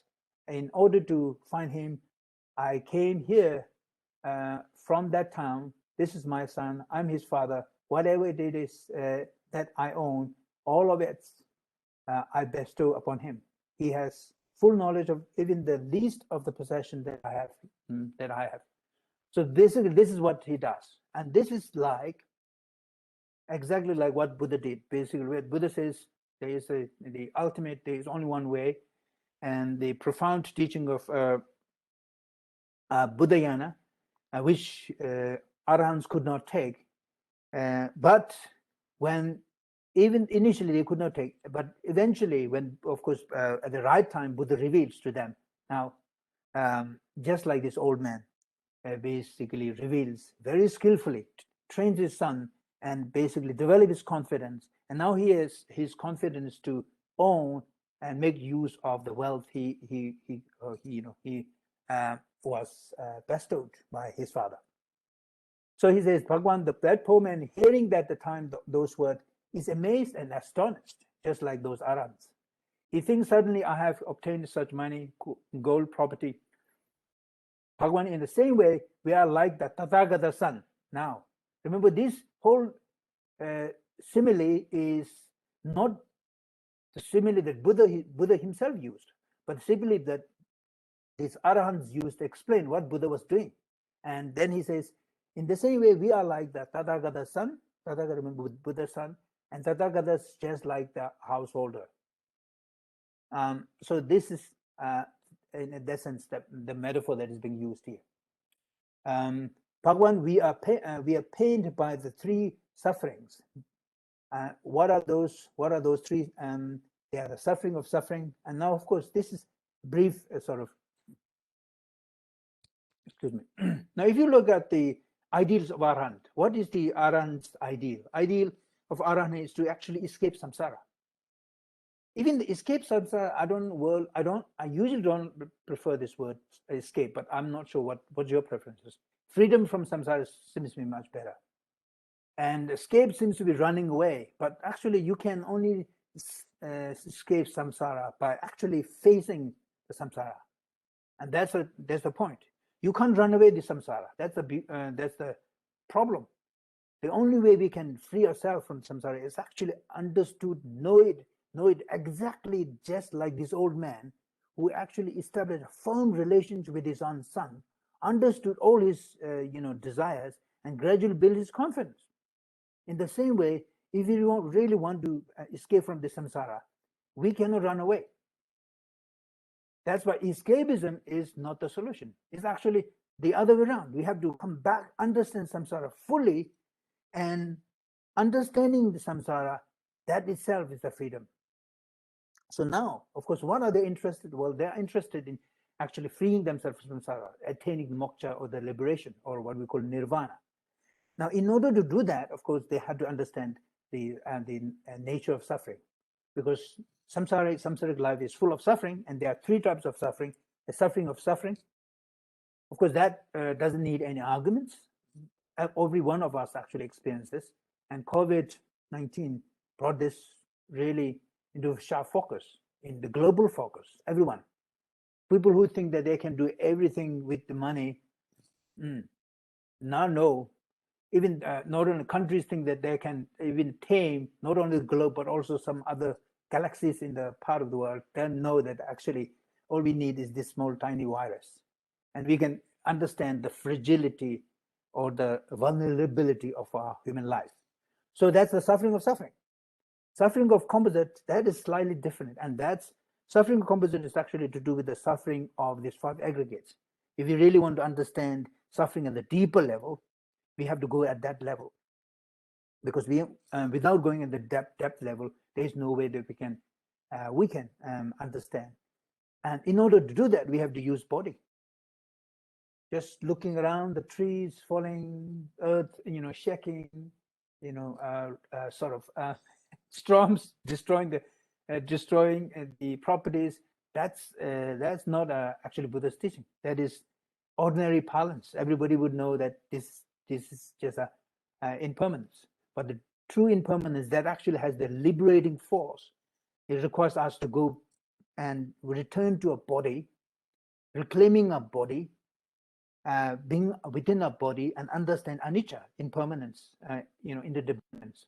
And that's why the truth of composite. Composite in the sense, it is our body is made up, our whole being is made up of these 5 aggregates, starting from we got a part of the mind that cognizes, part of the mind that recognizes, part of the mind that feels, part of the mind that actually disposes, or volition, and all these parts are very intimately enmeshed with the body. So that's why we call embodied existence, not disembodied existence. Like if you have studied in Western philosophy, particularly the founder of Western modern philosophy, Descartes' Cartesian, where body is just like a brick, literally brick, and mind is something totally that stand independent of the body.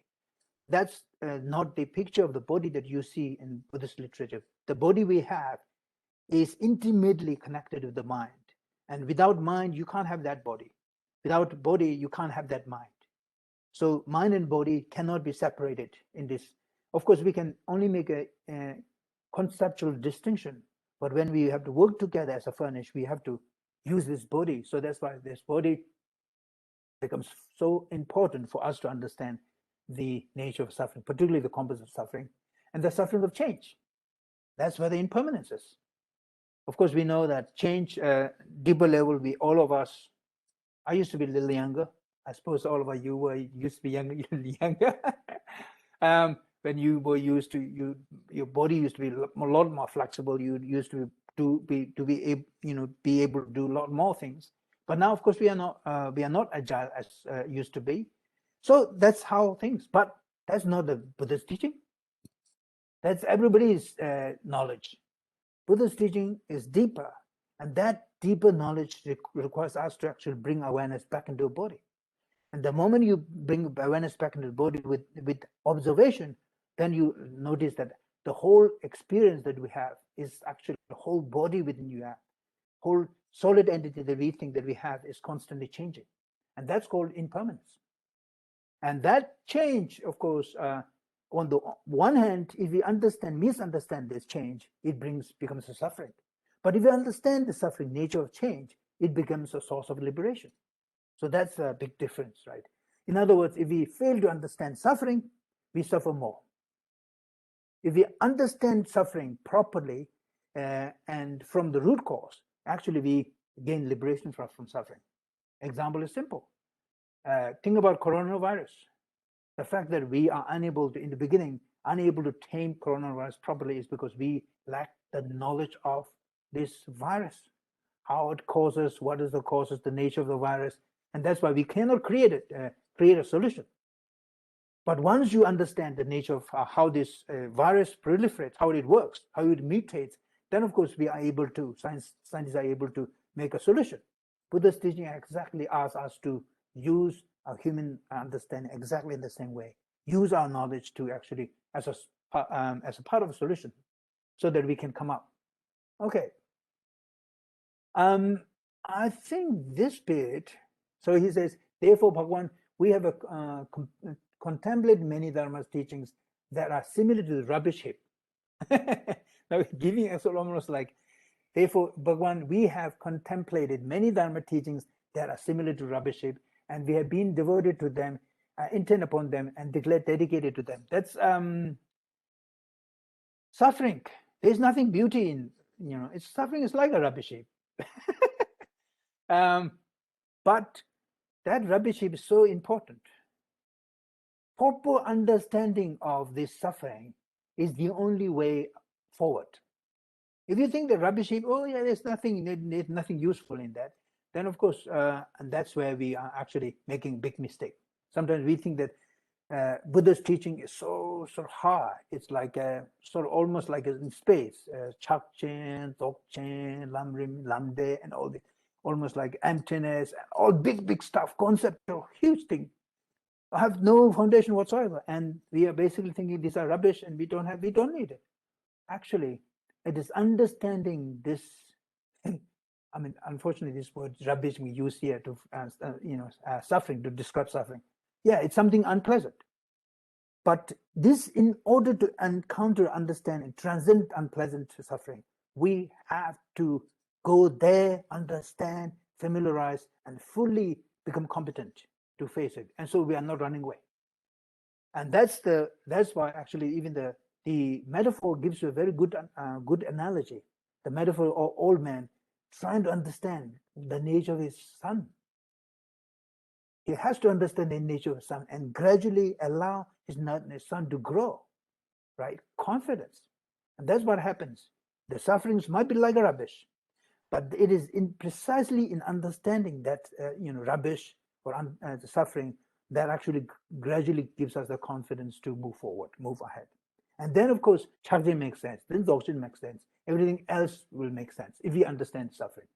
Otherwise, if we have no understanding of suffering, if you think that is for kindergarten meditator or kindergarten practitioner, we are such a Mahayana and we are somehow floating in the sky. Unfortunately, I would say nothing's going to happen. Anyway, so we have sought the request nirvana alone, just like the daily wage. Now, here example is being used. Remember this this boy was, a beggar was given the daily wage job because otherwise anything else is too much for him. So daily wage is enough. And he basically, Bhagwan, this is pejorative, unfortunately. Nirvana is just like a daily wage. So you can see the text. Sometimes I think it's a little sad, but I suppose it's a. Therefore, Bhagwan, we have been satisfied with the attainment of nirvana. We thought that we had obtained a great deal, and we were devoted to intend upon and decided to do these dharmas from the Tathagata. And Tathagata knew our inferior aspiration. Remember, just like this old man knew the inferior aspiration of his son, Buddha knows inferior aspiration of the Shravakas, and based on that, of course, he has to sort of train them. Therefore, Tathagata tolerated and did not say to us, this is Tathagata's treasure of wisdom, which will be yours. Remember, this wisdom was not revealed to him until very late when his son was fully confident. So in the same way, Buddha gradually sort of trained all his students in the same way, using his skillful means. Bhagwan, through a skillful method, you have bestowed upon us our inheritance of Tathagata's treasure of wisdom. So Tathagata's treasure of wisdom is the ultimate wisdom, actually, that leads to Buddhayana. Okay, so that's one very important. I think the less others, I think that we can almost like easy to make sense. Okay, so the rest we can skip. Others actually, Mahakashava recite point of what we essentially what we discussed. So, okay, he says, Bhagavan has given us two tasks to perform. In the presence of Bodhisattva, we are said to be those with the inferior aspirations, and this in turn aspires them to enlightenment of Buddhahood. Now, this is he says, Shravakas or the Arahants, enlightened beings, they think that actually Buddha has given them two tasks. One task is, remember, they're already liberated individuals, so which means totally free from any defilements, no mental, no psychological suffering. They are totally free, so which means a very high level, right? And still, then of course, the presence of Bodhisattvas are said to be those with the inferior aspirations, and this in turn aspires them to enlighten. So essentially, when you say, okay, if you just aspire nirvana, that's not good enough, because you are aspiring a liberation for yourself. What are other beings? You are just, are you just not committed to help them, those beings? And of course, by teaching that, they would that teaching would actually encourage bodhisattvas to be more committed. So that's, I think, makes good sense. When the Bhagavan sees the strength in our motivation, then he declares this. He says, in this way, Bhagavan, we have unexpectedly without desiring it, obtained the jewel of omniscience. We did not long for, did not search for, did not seek for, did not think of it. And yet, of course, when we are fully matured, this is exactly what the Buddha did, just like this old man. And what Mahakashyapa does is recites all the discussion that we have in the point, adding slightly bits here and there, but nothing significant new. So we can escape all that. And if you could read, I think, just in case there are, of course, other bits and pieces, but unfortunately, we won't have enough time to concentrate. Okay, so we're already 12. Break, Lindy? Is it? What are we going to do? Sorry. Up to you, Sonam. Probably we finish around about 12:30. So you continue. I think we can continue. Yeah. Yeah, you can actually please grab a drink or so. We can. I'm having. Yeah. Okay. You can go grab something to drink, please. Okay. We do a 5-minute break. And I suppose some of you have to go to the bathroom as well. Yeah. Okay. Thank you. Okay.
Okay. Thanks, Sonam.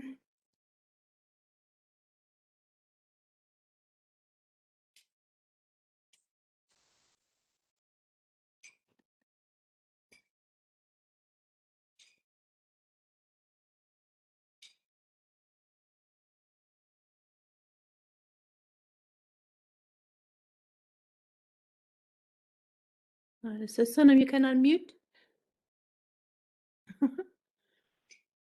Thank you. Okay. Oh, good. All right. So, any questions?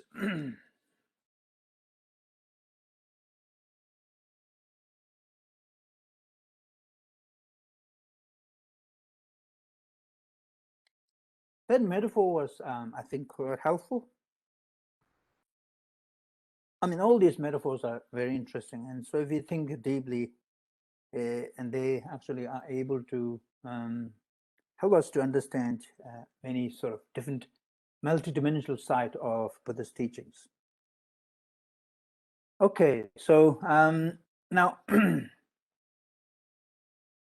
what metaphor actually chapter 4 metaphor about this old man trying to raise his son in a different way, recognize his son, and eventually entrust him with all the wealth.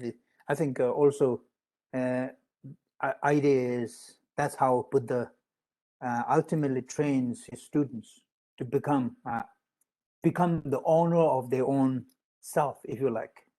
Because after all, you cannot follow, you cannot become follower all along. You have to, in one day, one has to become what Buddha would say, being an island unto oneself. And that's exactly the point, that you cannot always, on this path, full flowering of one's spiritual potential is to become a Buddha. To become Buddha is literally independent rather than being reliant. And the reliant Shravakas, Arahants, liberate individual path, they are still reliant on a Buddha. So that's why you can see it's not ultimate.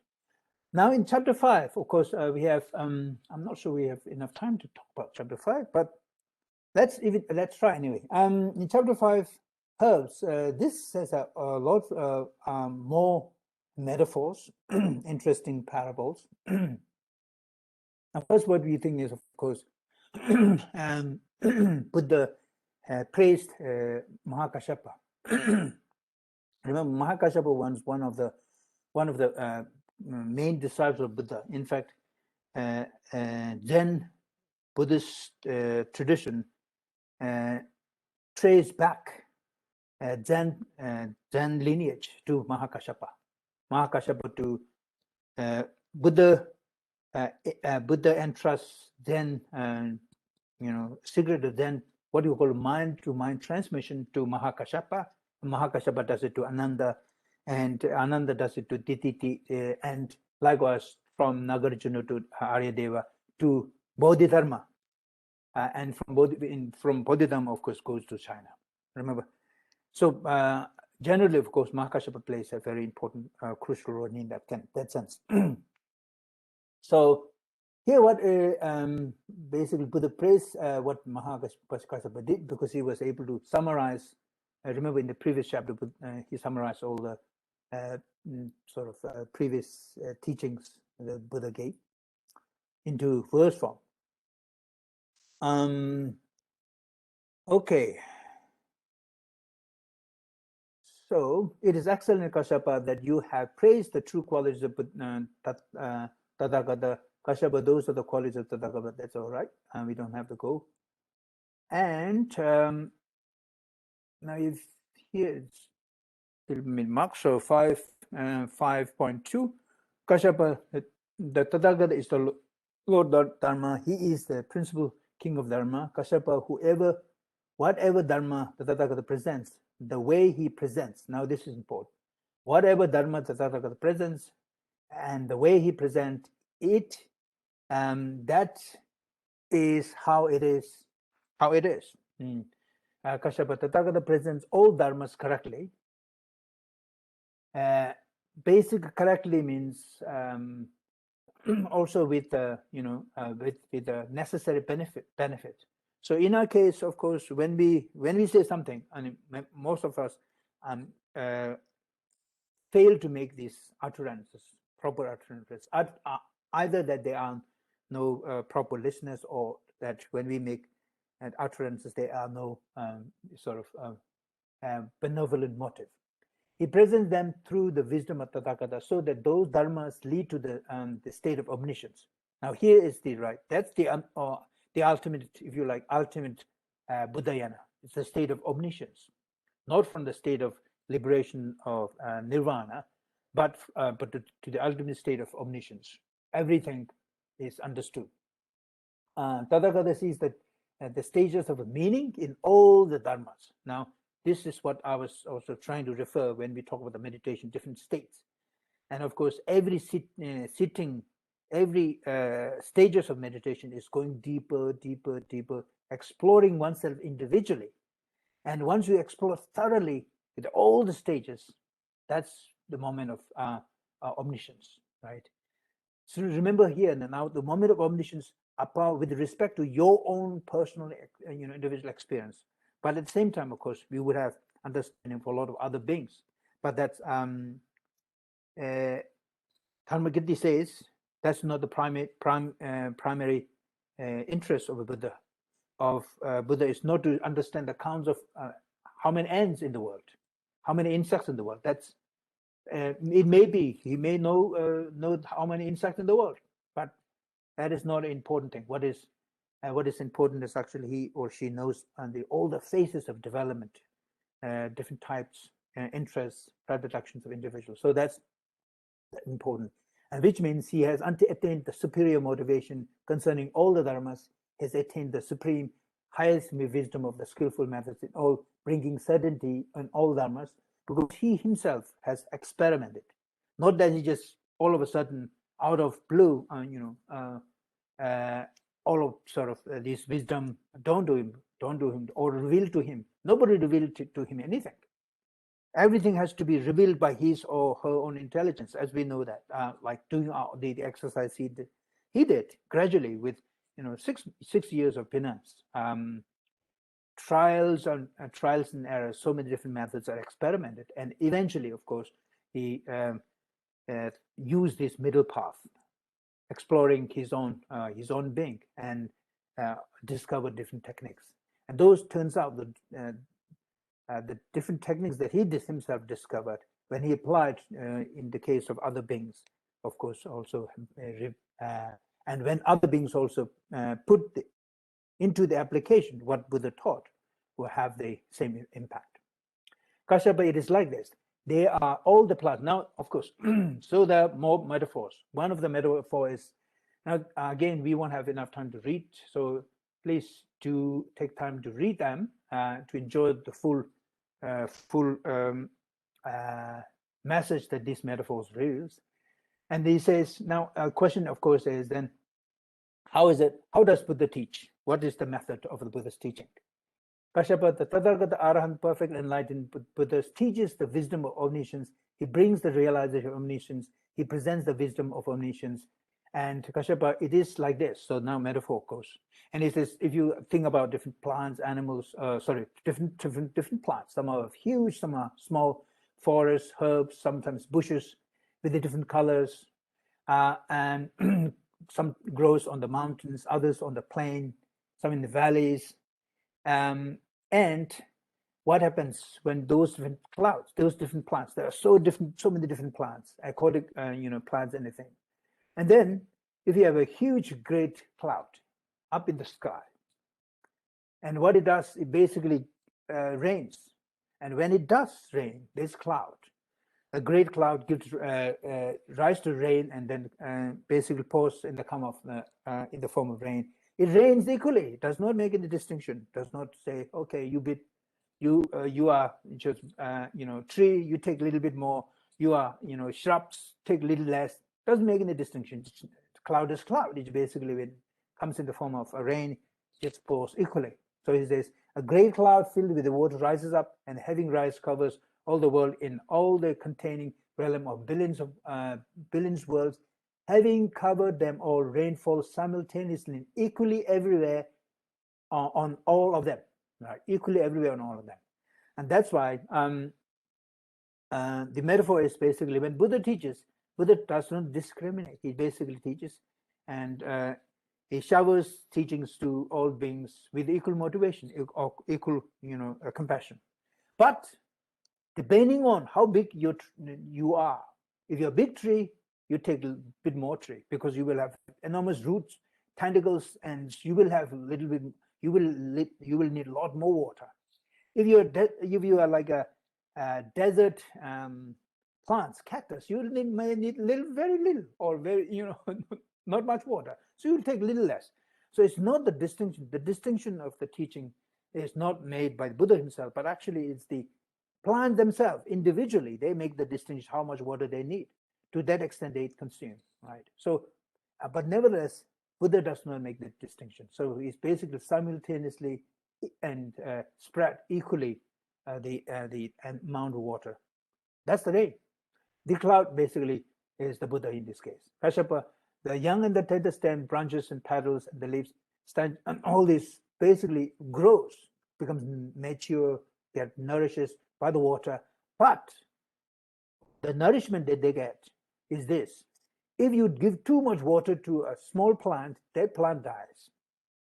If you give too little water to the huge tree, that tree dies. So even in the workings of the natural world, in the natural world, each plant requires a certain specific amount of water, and that amount of water they themselves take. They themselves sort of, of course, we can come and contribute to that, but generally, it is the plant that actually determines. So they don't take more than what they need, otherwise they will die. If they don't take what they need, then that is also going to be dangerous for the for the survival. So nature has this regulation in embedded. And this is exactly what Buddha is teaching: respect, literally. And these plants are like human beings, like animals, or like Buddhist disciples. Some are big with a lot of teachings required, because otherwise they don't get mature. So like many of us really need to hear Buddha's teaching again and again, and then gradually we develop. But some people, some very what do you call it, matured individuals need just one little bit of formula. That's it. You would say everything's empty, and that's enough for one individual. Just like those cactus plants. Whereas big giant plants need enormous water. So this metaphor actually says, if you read it sort of and try to understand it, actually basically says, yes, the nourishment that they get, the water is supplied equally, but the nourishment, one individually, of course, harness that nourishment. And that individual contribution is fundamental. If they don't do it, they simply cannot survive. Cloud might shower rain, but if the tree roots are rotten, if the true roots are not working, that plant cannot survive. Because Buddha's compassion can be so great, but if there is no individual receptivity, just like us, for example, you might have some of the, let's say, His Holiness give and teaching, and if you have, enormous respect, you might gain a lot more. But if you don't have no respect, and if you have a little bit of sort of skepticism, all you might find is just false, full of follies that you can ask. So yeah, this and that, and that's how actually human mind is. So just like individual beings are different, these plants are different, and depending on how we receive Buddha's teaching, it's just like these plants receiving water in a different way. Okay, so Kashyapa, Tathagata, the Arahat, perfect enlightened being, appears in the world in the way. Say, this is exactly how it appears, just like this big cloud. Just as the great cloud rises Tathagata appears, I'm reading 5.5. And the course the entire world with its devas, humans, asuras to hear his speech. Kashyapa, it is just like this great cloud covers all the world in all containing, giving different types of teachings. But of course, whatever they heard, whatever is being, whatever each individual receives, some receives nothing, some don't. In fact, some refuse to receive anything, just like there are plants, and they would dry up, of course. Some basically receive, constantly receive, but don't actually put in practice. That's not much. Maybe there's like a big tree with enormous, requires enormous water. Some receive little, but actually that brings nourishment. So this amount of teaching, and in this case, of course, we were given that those three, Pratyek Buddha, Shravakas, and Bodhisattvas. These are three different types of root, at least if you think about it. Some are very deeply rooted with enormous trunk, and then not only that, not only they actually nurtures themselves, but also nourish other environment, habitat. Think about a massive tree that has this kind of environmental impact, and that's like a bodhisattva.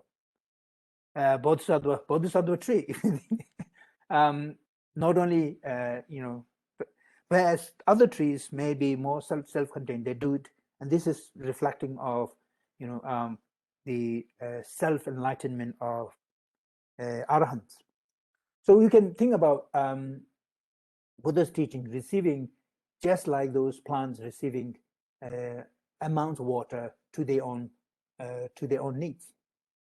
So okay, I've crossed over and bring across. I liberate, I relieve, and I bring relief. I attain nirvana and bring others to attainment of nirvana with respect, with perfect wisdom. I have correct knowledge of this world and next world, so on and so forth. Essentially, Buddha, like this big cloud, of course, brings all the shower of knowledge and wisdom, and it's up to individuals to actually. So that's one. That's one of the parable here. Okay, so we got more.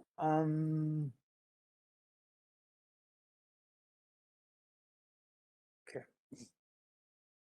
Now, of course, if you apply this parable, just like trees get nourished and nurtured, of course, they become, and in the same way, all beings, different beings, nurtured in different ways. If it sometimes, of course, taking Buddha's teaching in a very in practice fully becomes enlightened. Little less become individually enlightened. Then, of course, practice even the just basic ethics, born in the devas, God's realm, and practice a little bit less, becomes human beings. Practice a little bit, don't practice at all. We end up in the unfortunate realms of animals, hungry ghosts, and those things. So, this little bit amount of practice of the Buddha's teaching has, depending on how far we go, of course, has its own significance, has its own, and it gives its own result.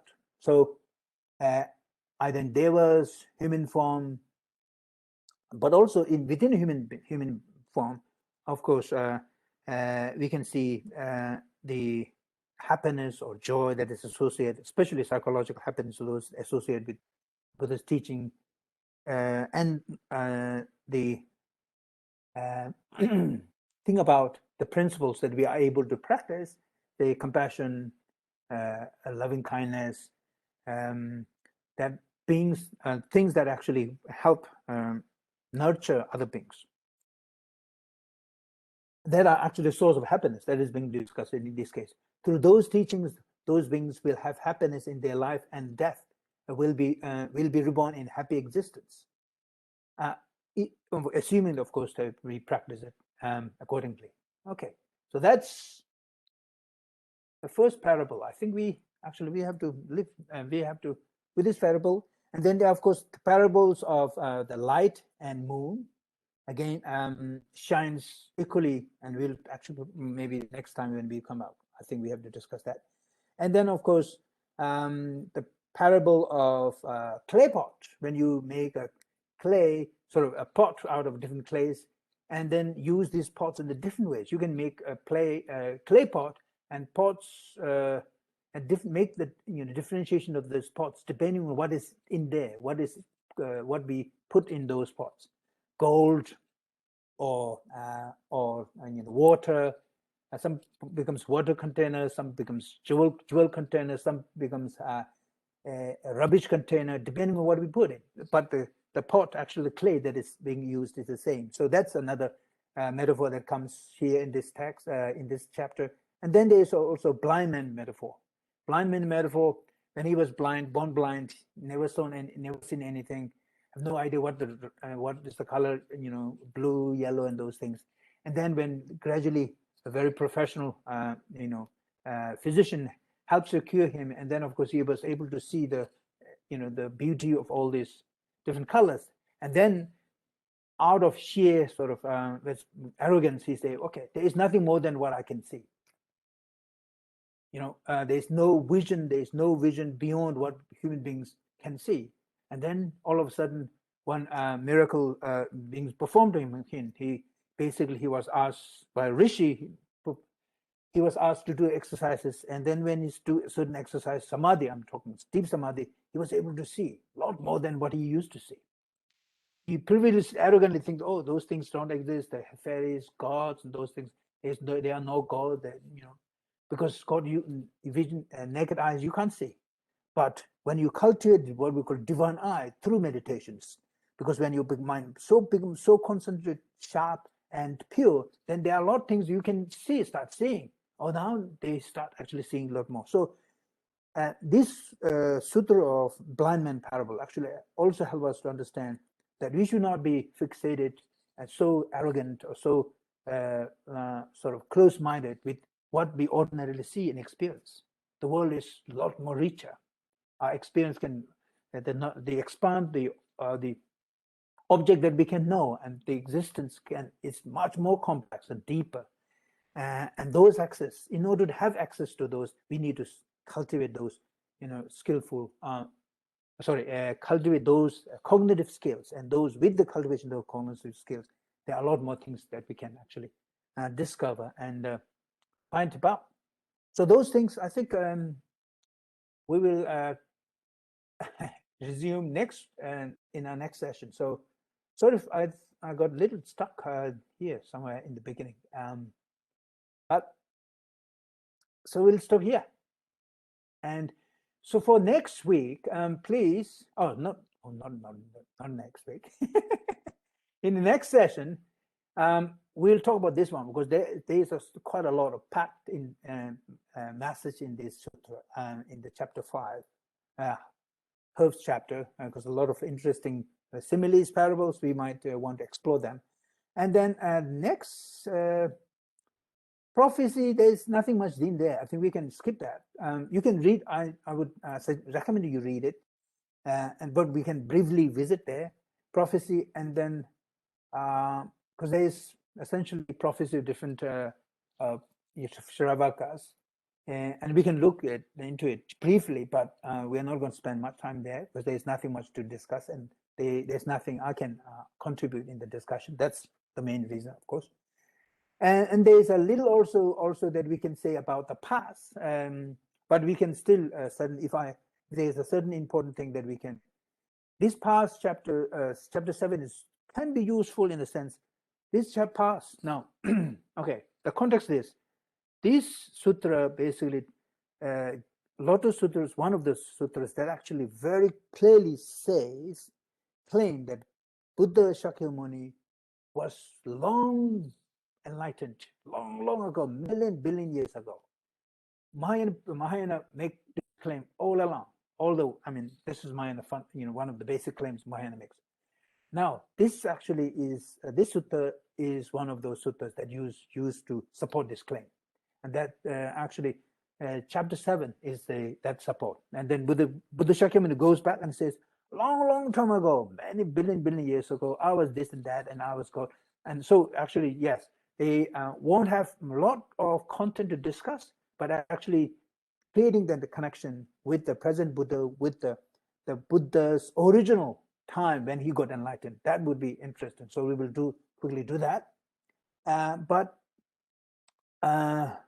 then there's Okay, so maybe if you have actually, whole chapter, chapter 5, 6, 7, I think they should give us enough content for our next sitting. So if you can do that, that would be great. All right, so I'll stop sharing. Any question? Last question. I think we are almost. Yes, Sonam, I've got one. Yes, please go ahead. I sense some sort of a connection with the Chushin Tenje. Could you say a few words on this? I don't know actually what I haven't read Chushin Tenje at all, so I don't know. Sorry. I've read it very briefly, but because it talks a lot about the parables, from the nature, Ah. So, especially when you talk about herbs as the analogy, I've read briefly, but there seems to be some sort of connection. I don't know. I haven't read the full text, but I just sense some sort of connection. Yeah, I think sort of conceptual connection. I mean, I shouldn't say I haven't read, but I studied the text long ago. So now I can't, in fact, remember much, and I don't. That is when I was in school, and my Tibetan standard was so poor. So I don't know if I could actually barely understood what was taught there. Anyway, of course, it's a text that basically gives a lot of energy from nature, and basically bringing insight, natural insight for our improvement. So advice from the nature. So taking nature as a teacher, that's one of the good example. One of the main job of Chushin Tenje and those texts, just like this metaphor that use of herbs chapter. Essentially, it's just a natural forces that is being inculcated to inspire practice. And practice is essentially, so one of the interesting insight there is our practice are not something unnatural. Our practice are just, in fact, more practical, more practice that has real benefit and effect are just natural, normal practice. Not just kind of imagination or even, but practice that is based on observing nature. Because in fact, Buddha's teaching, if you look, the reality is just nature. There is nothing, no reality in Buddhism other than nature. The nature has so many different levels. Our own existence is basically nature, and there's nature so many levels of expression. What we actually focus is mostly on the superficial level, and the resonance between the nature inside and nature outside, they're almost like identical, mirroring each other. So in order to understand nature outside, how plants grows, how these things, we have to understand how the causation works in here, cause and effect. And if we understand how cause and effect works here, but this is exactly, this is naturally kind of natural product. And then of course, we can also understand how it works in the nature. In the same way, if we respect how it works in the nature, and just the way the relationship with the cause and effect is so beautiful, because you realize that then there are a lot of things that you cannot just assume, one of which is God. I'm not talking about small God, G-O-D. Because causation in the nature works, if you look around with your open eyes, you'll see that every time the relation to cause and effect is such a magnificent thing that every time effect arises from the cause has to disintegrate and literally dissolve. In order for the effect to arise from a cause has to dissolve. Think about let's say if you put if there's another one, let me know. Okay, those of you who actually work in the garden, your backyard, let's say if you plant barley seed, barley seed, and you'll see that whenever barley seed starts sprouting, you will notice that barley seed disintegrate and become gradually mushy and rot. It has to rot. It is called dissolution. And that dissolution is so important because it is this dissolution that actually brings about the sprout. And then the sprout has to dissolve in order to give rise to shoot. Shoot has to dissolve in order to give rise to sprout. And gradually like this. And it is disintegration, arising, disintegration, arising, disintegration, that works together in the natural world. And that is how things work in nature. And this is what we call causation. And if you, again, for the meditator, this is exactly what we need to observe. Just observing, and this is, you'll see gradual transformation, arising, passing, and the relationship arising, passing is what you called impermanence, anicca. That's what impermanence is. You just don't make impermanence by thinking about it. You're observing, just like how you see. And now, of course, you use, sometimes Google a example. You use the timeline of a plant. Sunflower is beautiful, how fast it changes. And you can see that existence is just a change. Change is just an existence. There is no existence apart from change. Change itself is the existence. That's the fundamental inside Buddha's teaching, what we call impermanence. And so therefore, of course, if you look in the nature, and that's how nature works, and this is exactly the insight that we develop. So Buddha's teaching actually, in other words, the reality is not a mystery. It's not some sort of miracle. It's not some high up. It is down there on the floor. Yeah, on the seat, on the bum. And that's, of course, the mechanics are so many different, at different levels. And that level, of course, we need to explore. And this is the difficulty for us, because we always make a judgment based on how things look on the surface, but we don't get time to go deeper because we don't have the patience to go deeper.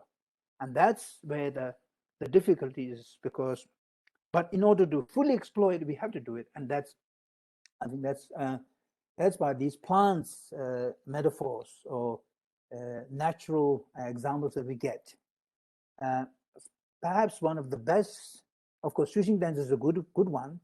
Also in some of the Japanese texts like Dogen, because remember that most of the environmental scientists nowadays or the ecologists use Dogen's text, where he basically beautifully illustrates nature as a teacher. That nature is the best teacher, and we don't have to go far. And if you go actually during the time of Buddha, some of the most wise women of Buddha's disciple, like Kisha Gautami and Patachara, they mostly got one was just looking at how lamp arises. Remember, just looking at the lamp. Old ancient time, there is no light, so she was looking at the lamp, how it flickers, and constantly there's a destruction of the wick and the wax, and that gives rise to the lamp. And lamp seems to be constant, but when you observe very closely, it constantly changes, and she got awakened because of looking at the lamp. And then one day, another nun, just sitting by the riverside, her feet were soaked in the river. The river was flowing. Just by looking at the flow of the river, she got liberated. Of course, for us, it looks like this kind of miracle. No, she was very intently observing and understanding those. So these nature, of course, nature metaphors are so powerful. And I think this text brings, yes, that kind of insight as well. Thank you, Sonam. Okay, so if you have no final questions, let's conclude with this brief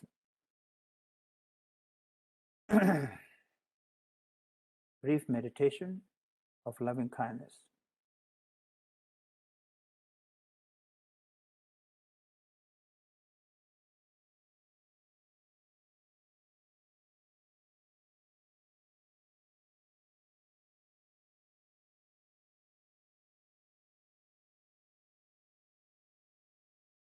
Start with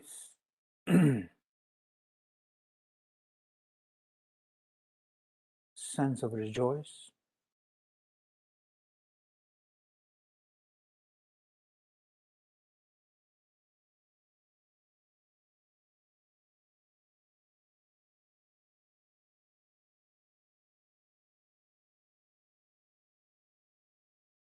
That we got this precious time, opportunity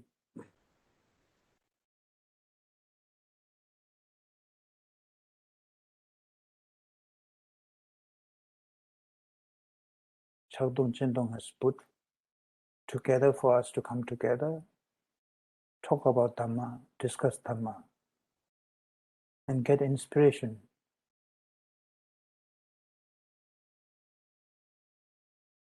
So that we become better individuals, more happy individuals.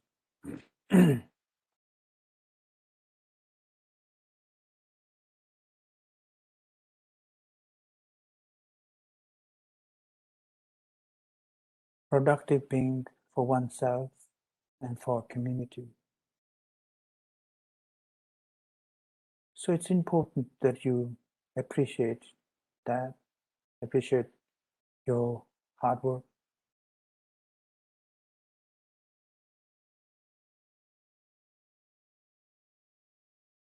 Feel good about it.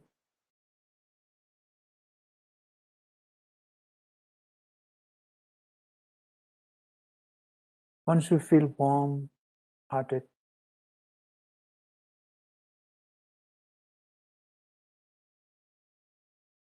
you can remember the kindness of Buddha. If he has not shared his insight wisdom to us, we wouldn't get this beautiful knowledge, beautiful wisdom. Enormous miss for us.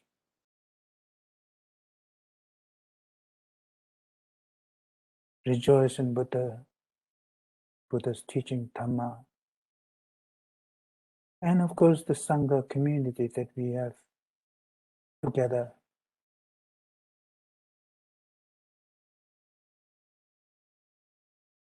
To make this collective effort.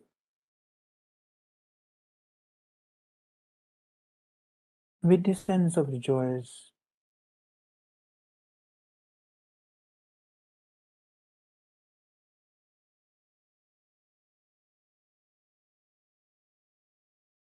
you can gradually spread the vibration of goodwill towards all the beings. You can start with your loved ones,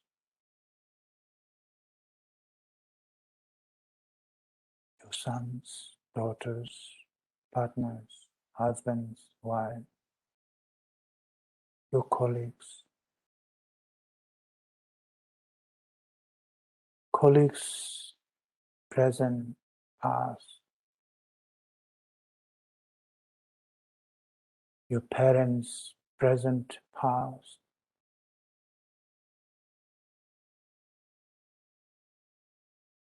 naturally you will have to spread your goodwill throughout the universe.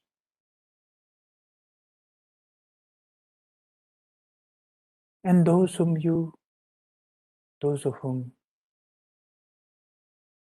you may not know, but may be still connected in the past as us loved ones.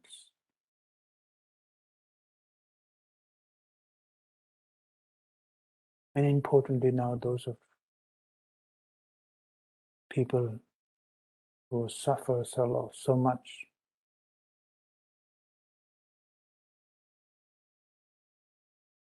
because of COVID-19, the loss of life.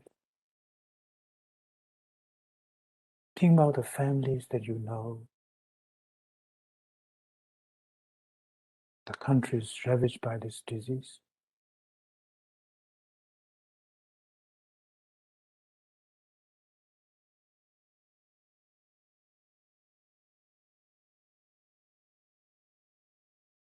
And wish they be free from this as quickly as possible.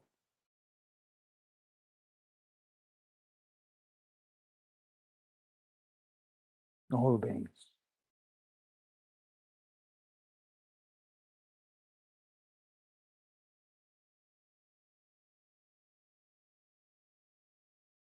And more and more all the family members lost their loved ones.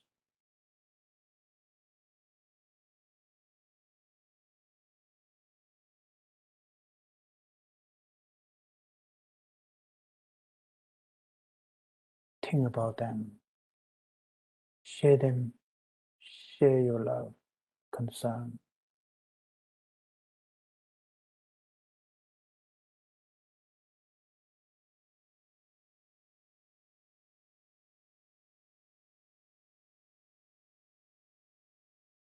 May they be able to recover quickly, gain strength to move forward.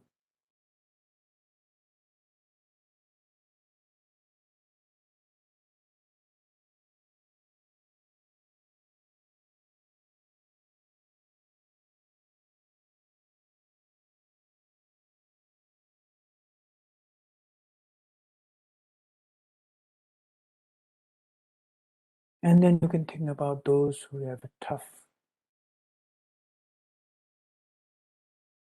sometimes you call very evil people, that we have a hard time generating compassion, that we normally hate.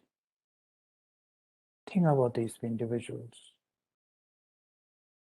Try to connect with them as a human, fellow human, with goodwill. Doesn't have to be your enemies or opponents, or person whom you have given you a hard time.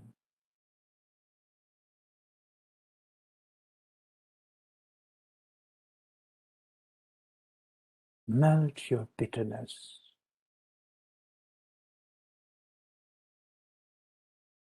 Understand that they are just like us sometimes.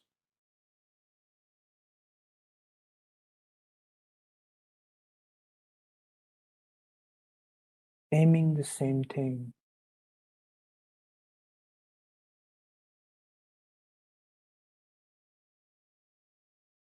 May they find the right path to pursue happiness.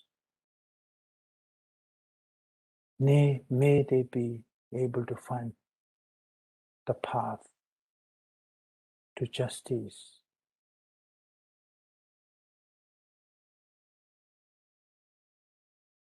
Path of compassion, path of non-violence, to find happiness in their life, to find the goal that they are looking forward, the aim that they are trying to satisfy.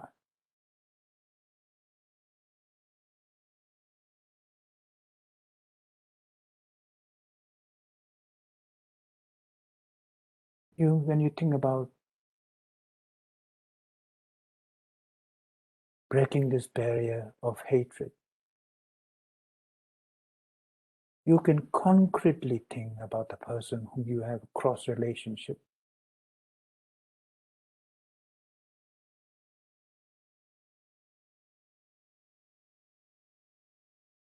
Not recollecting the past experience, but just look this person at his face, her face.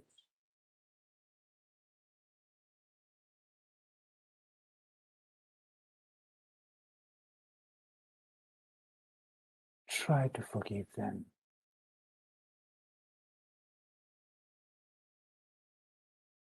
Forgive their misbehavior.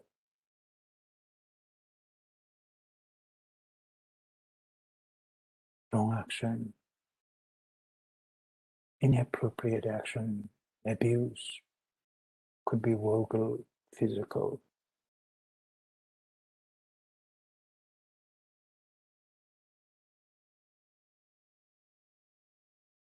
May he or she find the right path, righteous path to live happily in life.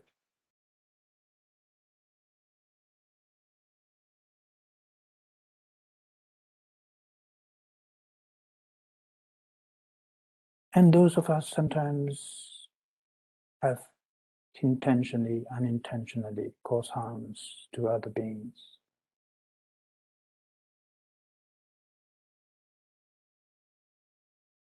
Seek their forgiveness, ask their forgiveness.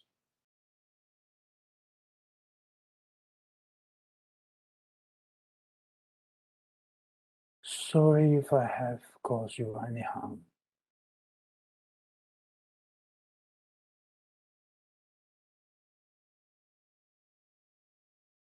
Intentionally, unintentionally.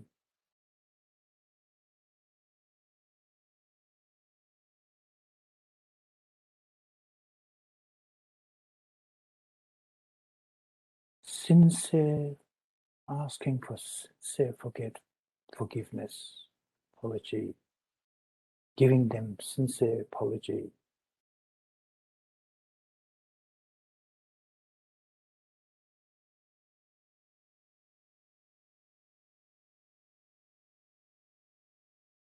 My unmindfulness, mindlessness, action has committed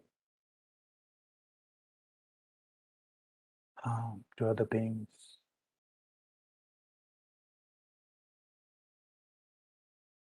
Please forgive me. And then you make a resolution that when we make those mistakes, we always make those mistakes when we are not mindful, when we lose our mindfulness. We tend to commit those errors that brings harm to oneself, to others.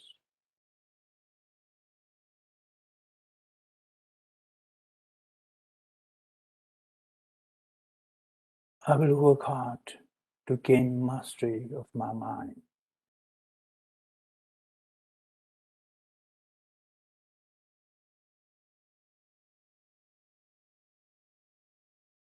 Mastery of my mind.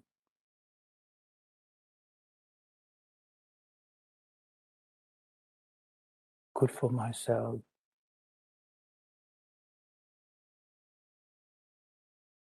Good for others, my immediate family, neighbors, my colleagues.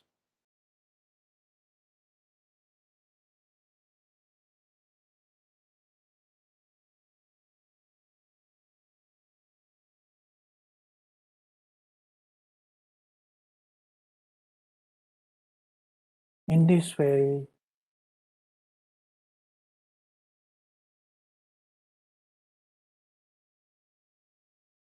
with full of goodwill, with a sense of responsibility, commitment,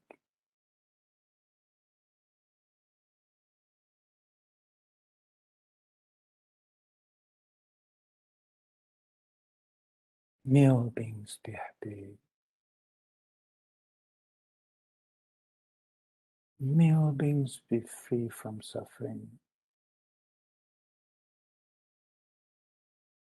May they be free from this terrible disease as quickly as possible.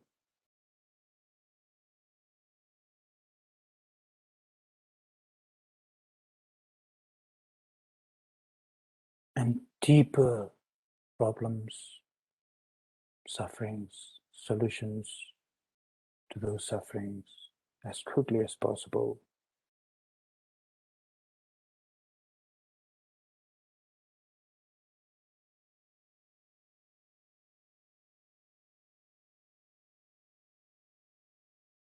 And may they attain full potential.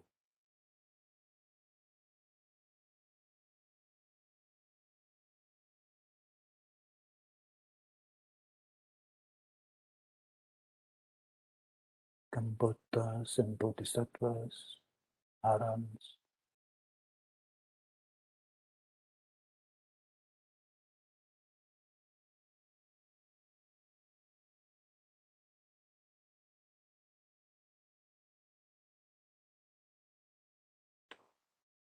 Sarvamangalam Bhavatu, Sarvamangalam Bhavatu, Sarvamangalam. Sadhu, sadhu, sadhu.